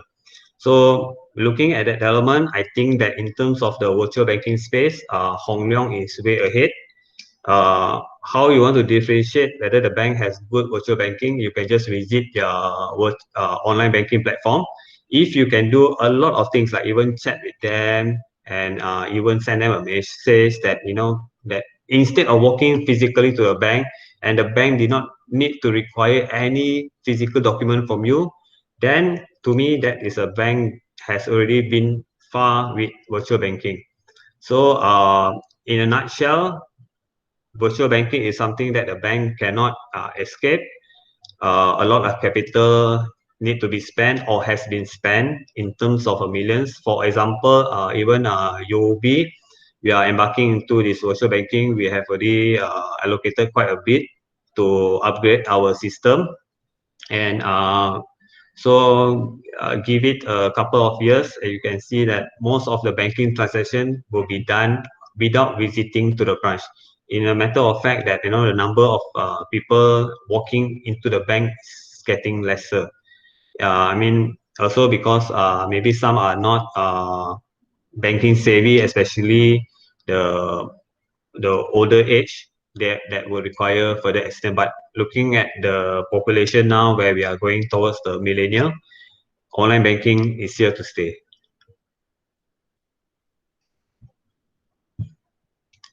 Dr. Lan, can I come back to your question, because Yes. I just need further clarification on Yeah, what that's right. actually is your question? Now or later? Now? Now, okay. So just come back to the question that you know that currently Malaysians have number of peer-to-peer lending, which is like is to stand for person to person. So it's basically that is any one of us, just like you and me, we can actually lend money to somebody else through over this platform. So we don't have to go through the bank. So that considered to be they are like competitors. I could say with the banks, for those who are not qualified to get loans from the commercial bank, from traditional lenders, they might probably opt that and go for this kind of platform. What is your view about this? How, the kind, in terms of sustainability of this kind of platforms, and what is your view from the banker's perspective? Okay, thanks for your question. Firstly, that came to my mind is, are you starting an along business? So, okay, I mean, when it comes to money, everyone is trying to see where they can make use that as a mean to make business. If a person to person, if you were to provide that kind of financing, how much capital do you have? Firstly, I mean, of course, you can give a small one, but have you how sure are you that that person can pay? If you go to the bank, at least you have the comfort that tomorrow when you walk into the bank will still exist. Firstly, secondly is the bank will already done a thorough KYC, a thorough analysis on the credibility of that borrower, whether they can provide sufficient borrowings. So I mean, like for example now with fintech coming into the picture, where they provide crowdfunding. So that is something that at the moment banking is unable to provide, because banking is regulated. So I mean that's why when you mention like peer-to-peer, people is always looking for ways, like for example cryptocurrency, where they is not regulated. So people is always finding ways, to, in terms of to provide funding, especially on the microeconomic levels. That's what I would expect that the banker would say as well. But I think that this model is, I think it go back into 2008 in the United States. A lot of people actually lose confidence in the banking sector over that period of time. So maybe that is the reason why that we have all of these platforms.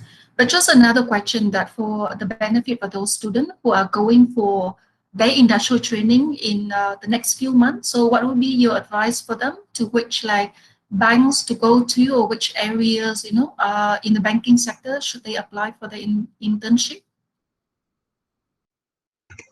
Okay, just let me answer your question in two parts. In 2008, what happened was the bank is providing financing where there's not even sufficient asset to cover those financing.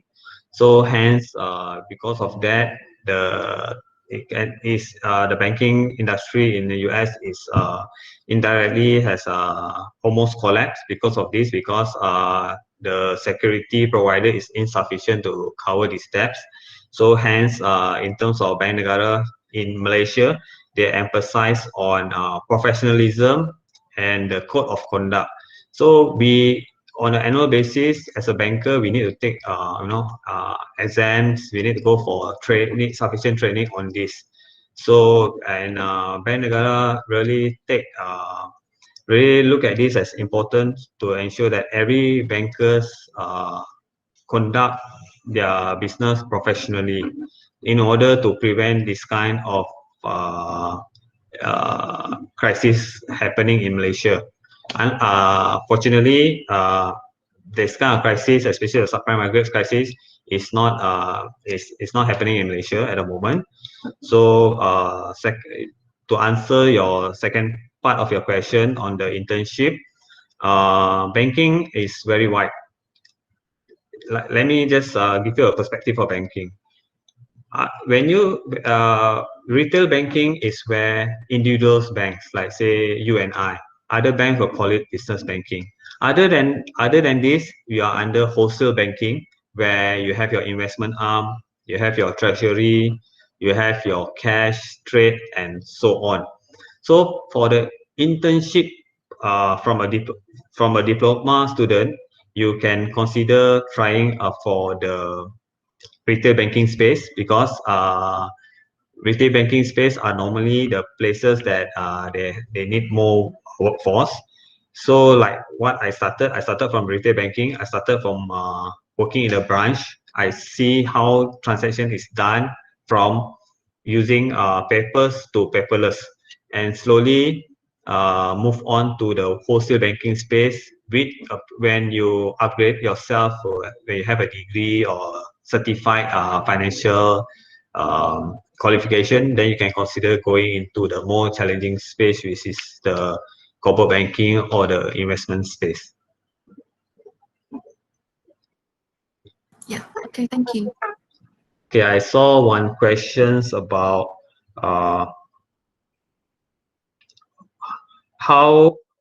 what do I think digitalization effort will affect the employment in the banking sector.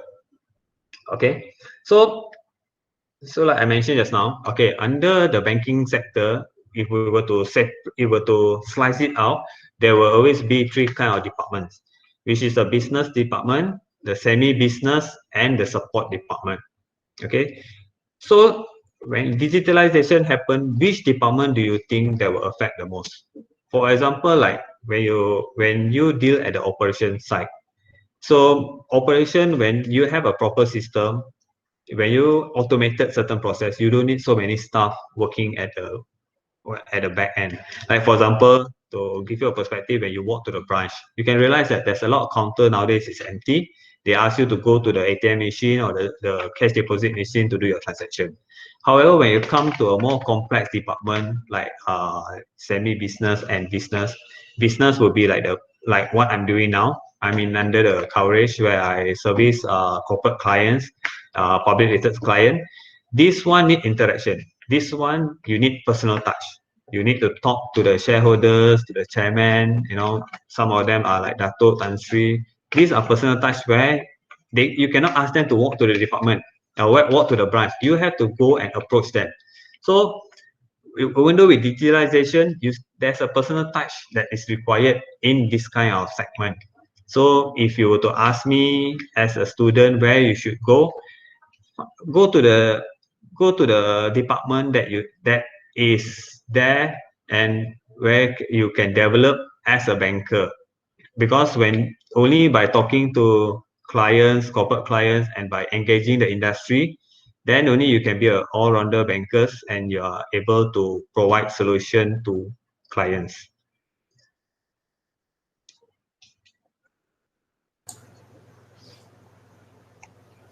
Hi, good evening, Mr. Ravin. Can you hear me? Yeah, good evening, Mr. Ravin. Yeah, both of us wearing the same name, spelling, and so on. I think it's coincident. Yeah. Okay. I think that's a fate that I'm here to give you to share this, and I hope that I could set as a benchmark for you. Thanks. Okay.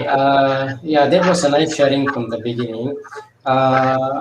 Okay, I have just a simple question, and I think maybe I can also share a little bit from the issue here. So we understand that we are going through a session where we are talking about banking industry in Malaysia based on post-COVID-19. Okay. So basically what we understand is nobody has known about these, or we didn't have a what do you call plan, or we have something known about this, correct one. So in that sense, things happen overnight, I would say, in such a way that happened very fast, spread, and not only in the health, it came to the business, in the individual life, and as well as every part of the world. So what we are discussing here is what is happening in the banking industry. What happened prior to COVID, what is happening present, and what will be the post-COVID. So in my experience looking at this, two things here I just want to ask you, because you are still in the banking industry. Okay, the first thing is you have discussed about the measures that the banks has taken since last year, okay, and the target repayment or maybe the 6-month moratorium issues. Because throughout in my experience, I never heard that banks gave us moratorium, but now these things happen. These are all contingency plans, okay. So the issue here, two things I would like to ask you is, or maybe anybody can help and chip in. Number one, if we are discussing based on the post situation, right now I think we still have not overcome anything yet. Okay, for the next 1 year or 2 years, nothing is going to get improved. Nothing is clear at the moment, as well as the industry. Now, when we talk about post-COVID, whatever that you shared with us, I think this is the present contingencies, backups, plans, and whatever is we are involved is to make us to support so that we can still sustain. We are just sustaining and we are moving on, and to see to make sure that all of us are safe. I'm talking financially, of course health, the government is looking at that. So in that sense, we have a lot of help from the bank. We understand the bank also saying that they are losing their margin, their profit may lose, and so on, despite some of the CEOs getting high paid or increase in income. So the main key here I'm asking, if let's say we are talking about post-COVID, okay, post-COVID, one thing important here, my question is, what will happen in terms of margin of financing? Okay, I repeat, in terms of margin of financing.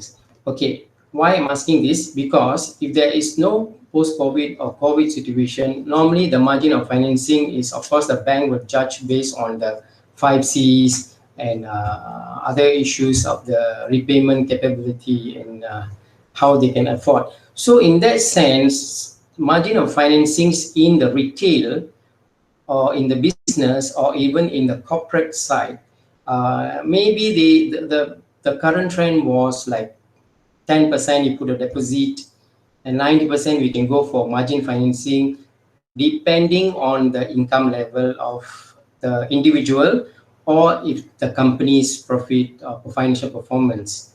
So my question here, based on this, if it's going to happen post-COVID, will that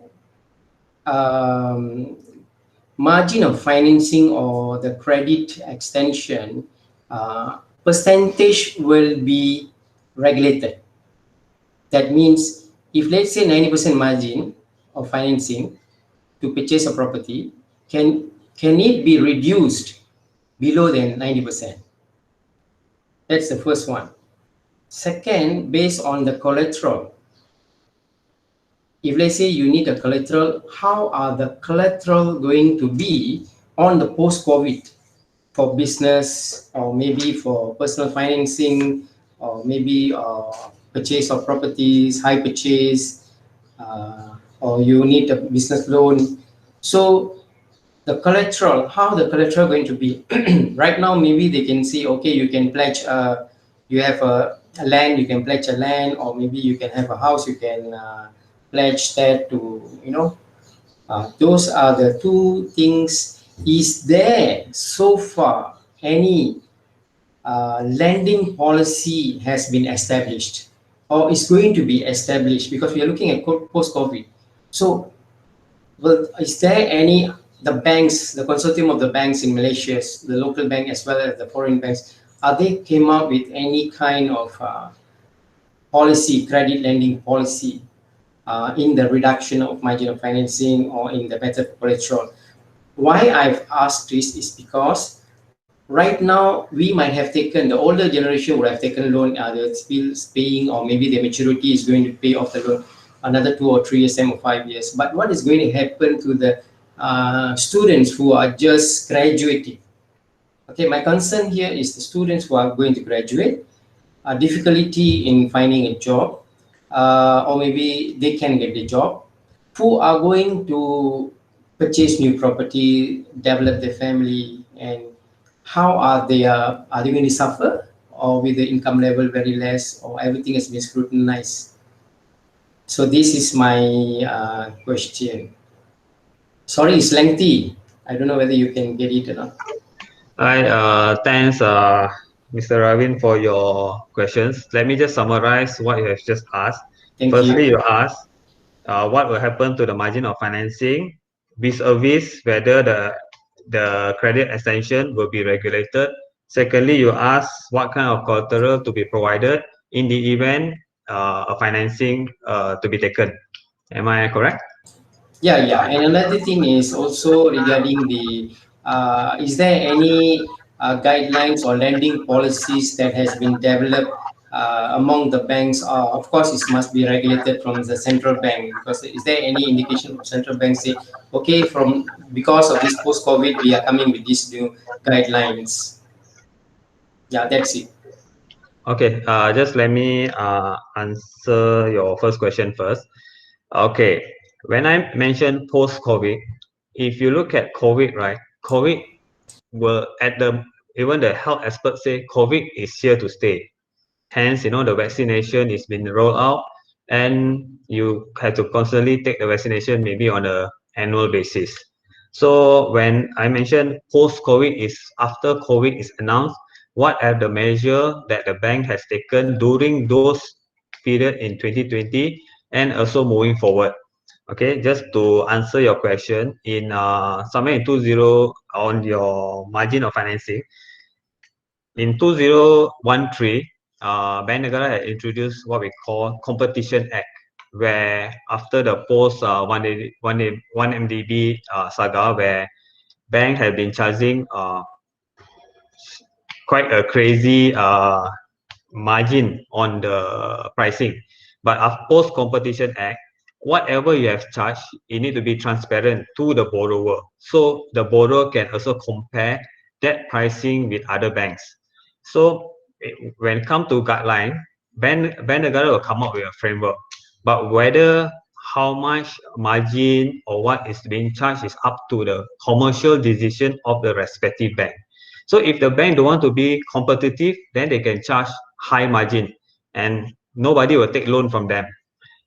And the banking industry is nowadays so competitive that even 0.1% is being compared by all the borrowers. Like say for example our corporate clients, they will say their all-in cost is 5%. They will not take anything above 5%. So as a bank, you need to analyze whether will you accept this business or not by giving a 5% margin. So you need to package in such a way that by giving out this loan, the client will need to place certain deposit amount with the bank, so that is a win-win situation. So I hope that I answer your first part. So the second part is the credit extension will be regulated, which I mentioned that Bank Negara will only require a framework, but everything is up to the commercial decision of the respective banks, and what collateral will be acceptable. Okay, if let's say is that you are affected by COVID, and you are taking a loan with a bank and you are affected. Okay, so Bank Negara has already told all the banks that up to 30th June, you need to relook at these borrowers and help them to the best of your ability. So if they lose their job, of course the bank will not want to foreclose their house. Will try to talk to them. Okay, what can be done? If really there's no other source of repayment, then the bank will need to auction that property and get back, because to be fair to the bank is there to make profit. No corporate is there to not making profit, because the main thing about about finance is shareholder wealth, maximizing shareholder wealth. That is always the priority. So the thing is, so like say for example, a fresh graduate were to take a loan. Of course, now job market is quite challenging. So of course, if you do not have a job, then you will definitely have a tough time to get a loan. But if you have a job, then if you are able to buy a property, even nowadays the developer also give their own financing to help you to get lower financing from the bank. Like say for example, you can take a 60% margin from the bank, and the developer will give, after minusing certain discount, say your balance is 20%, the developer will give you a certain financing of that 20%. Maybe you will repay 10 years later. So because this is what happened when, due to globalization and also due to when the market is very competitive, everyone want to offer the best package to the same individual. Unlike those days, and the banks can just give you whatever margin. There's no that the information is not published in the internet. You are unable to compare. You just take that package from the bank. But nowadays everything is published. Even the BRR rate, the base rate is published in the internet. So as a consumer, I believe that we also need to do our part, do make a comparison before accepting certain financing package. So I hope I've answered your question. If not, please highlight to me. Yeah, it was very clear explanation you gave me. Thank you very much. Thanks a lot. Thanks. Thank you. Yeah. So is there anything else?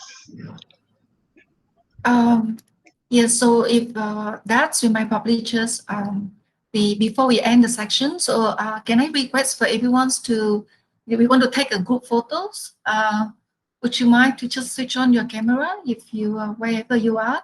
Then I will take the group photo for everyone. Yeah. Students, you just switch on your camera. Yes.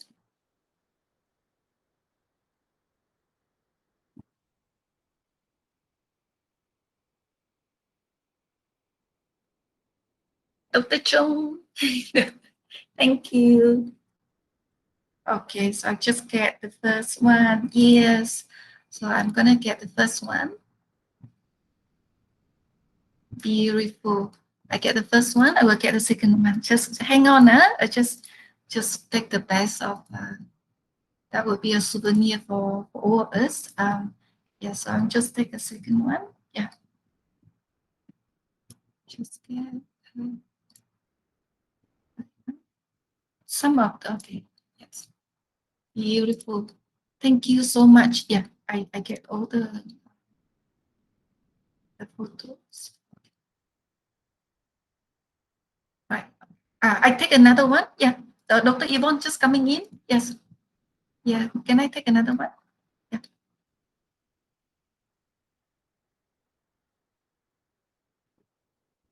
Beautiful. Yes.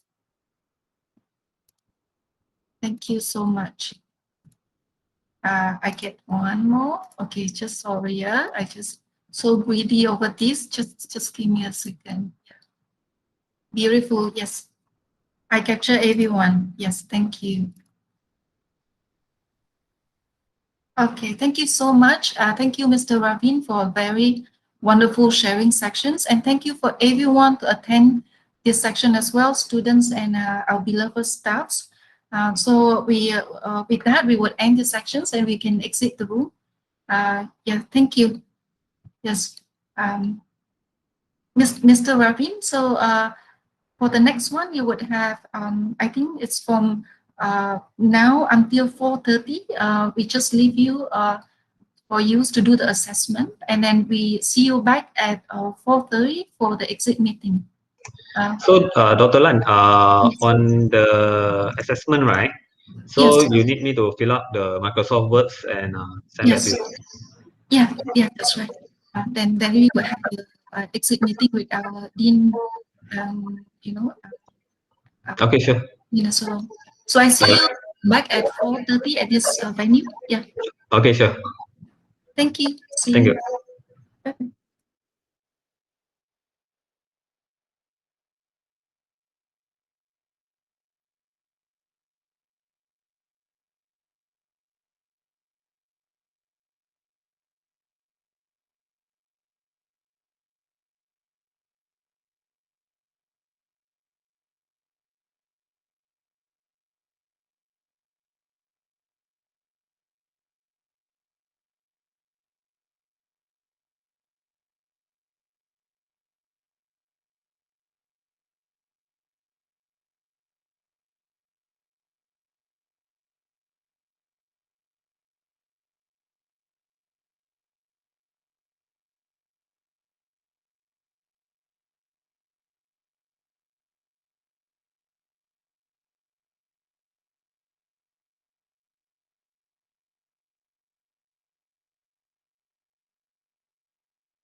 Hi, Mr. Ravi.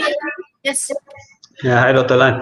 So, I already done the assessment. So, how do I sign Okay, so it? how you sign? Yeah, your do you need the digital signature, meaning that I just write my name, or You can do, yeah. I think okay. Later on, Dr. Rosanna, I think we would see what is the requirement on the documents. okay? I would know. If not, I will just print it out and just sign and scan to you. Yeah. Yeah.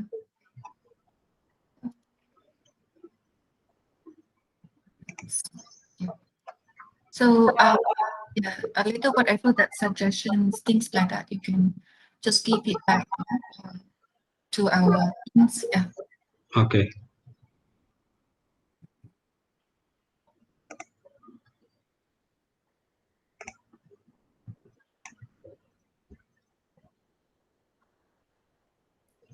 So, are we waiting for anyone else?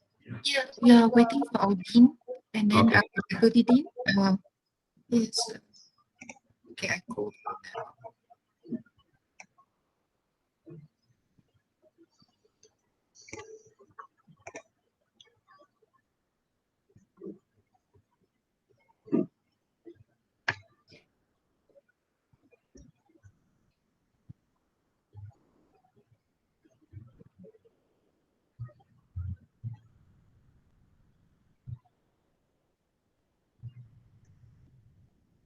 Okay, I ask them to come in.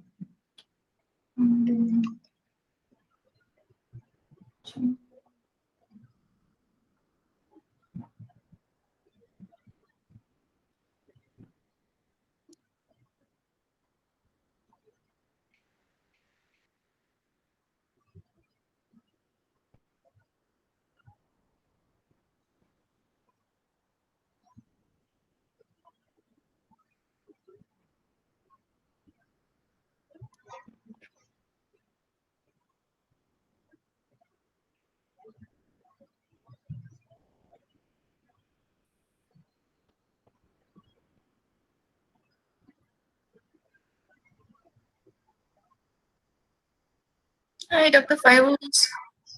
Hi, Dr. Lan, Mr. Ravin. Dr. Farid. Yeah. Thank you for the call just now. It's very insightful. I think there were a lot of questions. Maybe 1 hour is not enough. Next time we maybe can arrange for 2-3 hours. That one have to do over coffee already. Sure, no problem.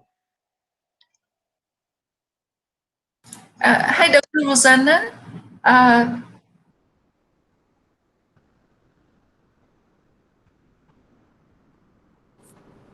Hello, sorry.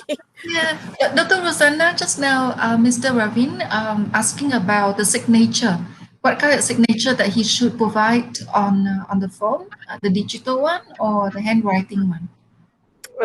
Digital is also possible. Okay.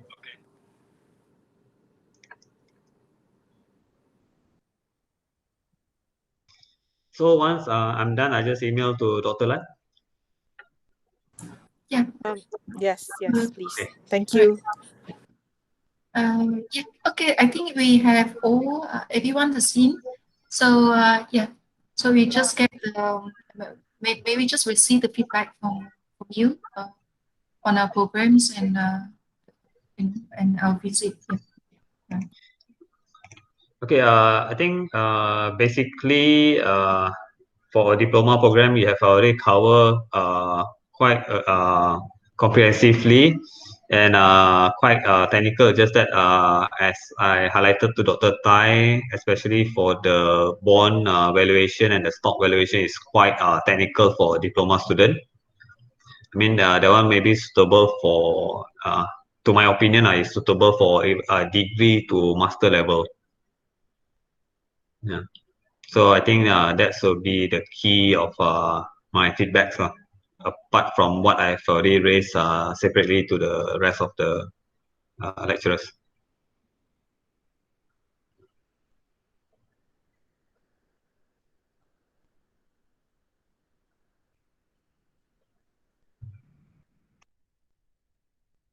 Dr. Lan, your mic. Okay, so that subject is on the practical financial analysis. So basically, the student would be given those like financial models for them to is ranging from time value of money, present value, future values, let's say capital structure or budgetings, or cash flows or financial statements. Those are the basic kind of info analysis that in that notice, we the student are expected to learn and to achieve. So your suggestion is which part that it should be taken out from the syllabus. I mean, it's good that you have technical subjects such as this in your syllabus, but to me, I mean, it shouldn't put too much weight on this. Like, for example, if as an individual subject, because for diploma level, it could be quite technical. Then I think I just recall that another thing is on banking. That you guys only touch on commercial, maybe to expand further on like investment and Islamic banking, as Prof Lai has mentioned, that just to put it like maybe part of the lectures or tutorial, just to expose them. Right. Okay. So we add that one into the syllabus. Yeah. Okay, as a subtopic. Right. Because moving forward, Islamic banking is going to be the important areas. I mean, at the moment, it's quite small in the banking sector, but it's not. It's something that Bank Negara has emphasized that to promote this. So I think there's be opportunity for employment, particularly on at that space. Yeah. And how about the fintech components? Okay, I mean, MMU being a multi-day university, this is a good subject to incorporate inside, because I mean, it's to show then how we move from traditional way of doing business to digitalization. Yeah, because I think it's not only impact the banking sector, it's also impact the economy as a whole. Yeah. So we right. Okay. So Dr. Tay, would you want to add anything, because we are Okay. Hi, very good afternoon, everyone. Okay, regarding the fintech, in fact, we have added this subject right in the undergrad program. In fact, in the undergrad program, we have a few of the IT subject, and also one subject. This one is a introduction to fintech. We have insert in this subject for the new cohort. So we have taken into this consideration. For diploma, that time, because we scared the syllabus is too heavy for this 2 years program. So maybe I think, is it the best idea, maybe from lecturer point of view, maybe from the assignment, from the case, they can expose to this fintech element inside. How do you think? Because to me, right, it's always best that lectures incorporate problem-based learning, such as like for example at fintech. Maybe you can in part of the assignment, Yes, how noted. would this change with fintech, or how have fintech evolved at certain part of finance. I think the lecturer do. I Yeah. think they incorporate some of these so-called current issue, especially related to fintech, into the assignment task. Yep. Yes. Then that's good. Yes.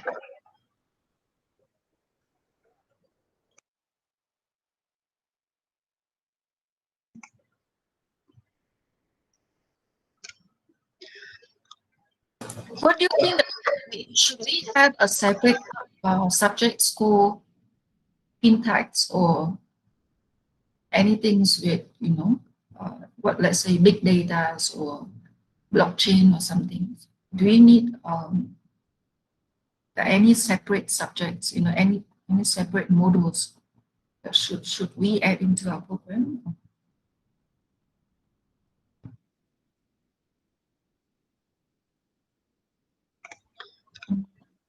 Yeah. Okay. From the industry perspective, right?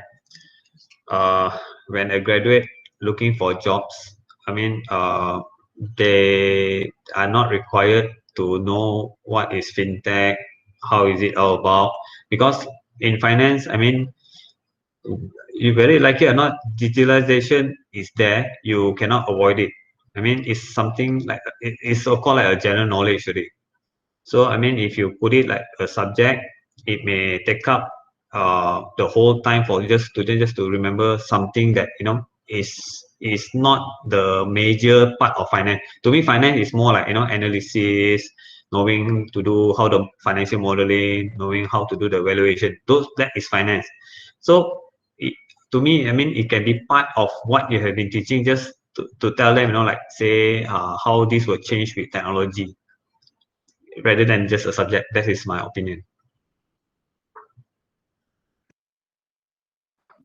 Mr. Ravin, I would like to ask regarding industrial training or internship for diploma program. Do you think that is a important part of the diploma program?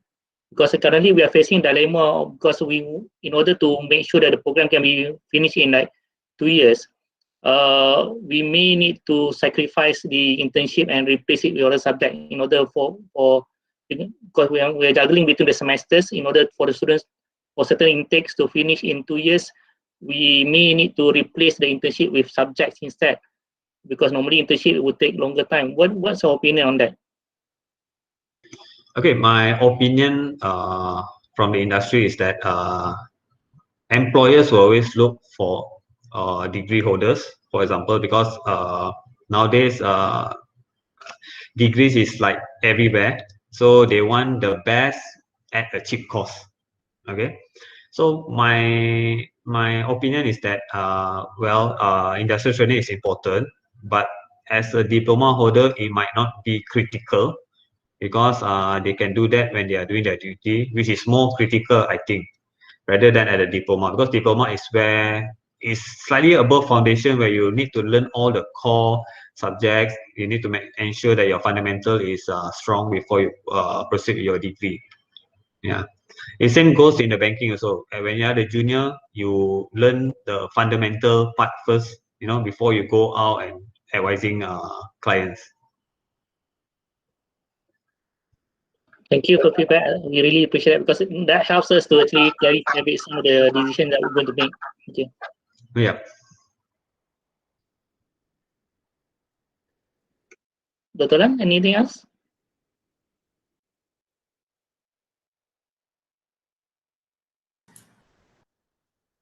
So in terms of the cost structure, that anything that you you would help us to comment whether are they so compact, are they so heavy, no student are heavy loaded, or any part that you think that would be like we can focus more, or we lighten some other part, So if you look at the 2 year, six semester cost structure. So what do you think that which part that and any are they okay? I mean, Okay, apart for what has been presented to me just now, please allow me some time. I will just go through your course structure and syllabus. When I submit the assessment, I will also indicate where that I think is what are the subject that I think is critical, and what I think that that you guys can consider to remove or improve. okay, thank you.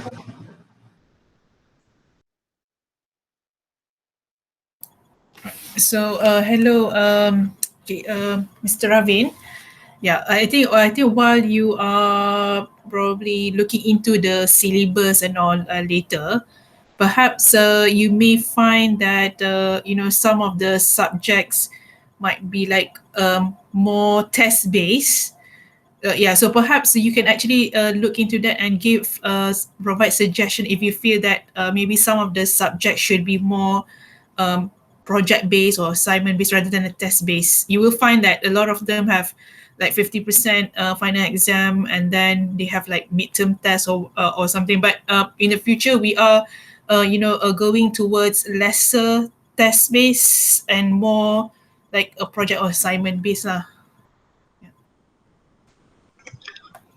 Yeah, noted, Dr. Rosanna. To me, less test the better. I mean, unless you're producing factory workers, they will just. To me, whenever you do assignment, especially live cases, problem-based learning, that kind of stuff, I think that's where it's easier for the student to understand, and especially when they do their work. Because when I started working at the beginning, also certain thing is not applicable at my workplace.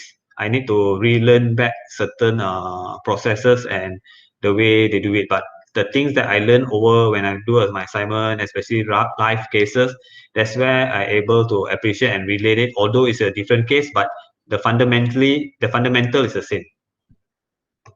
So I will look at the course and I also revert with my comments. Okay, thank you. All right.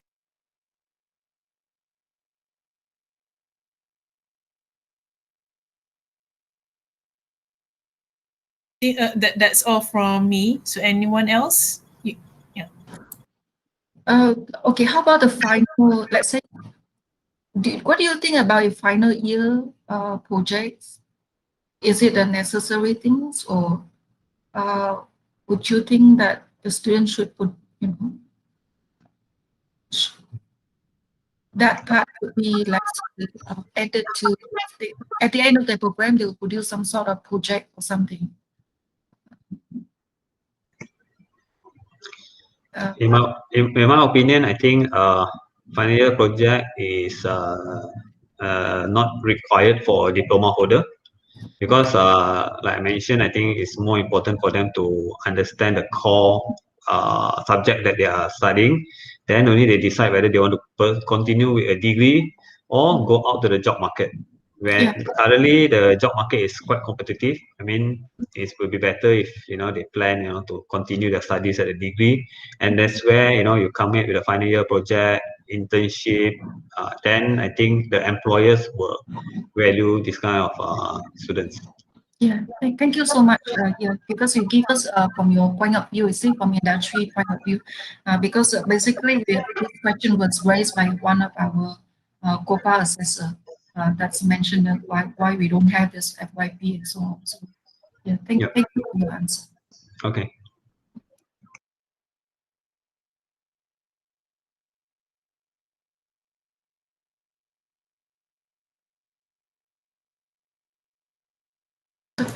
Dr. Tay, Dr. Fairuz.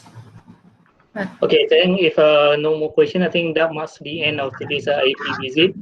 On behalf of the faculty, I would like to thank Mr. Ravin for his spending his valuable time with us today and giving constructive feedbacks for the improvements of our program. We really appreciate it, and we will make sure that we will implement all the suggestions from you. And of course, like if things get better soon, or you happen to be in Sabajaya, do give us a call. Maybe we can go for coffee or lunch or whatever. Thank you so much for being with us today. Thank you. Okay. Yeah, you want to take the group photos? Yeah. So sure. Could you please switch on your camera? Puan Asmi and Puan Asma. Yes.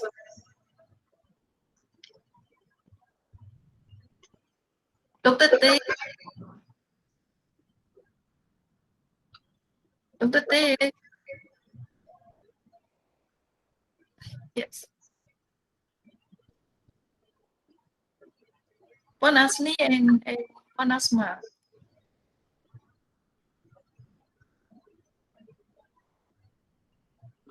So, okay, I just... I think we can proceed, but I think maybe they're not properly dressed to take photo. Okay, so let me take the photo. Okay, thanks. Yeah. So, okay. 1, 2, 3. What is it, Dr. Lam? Okay, one more. Just give me one more.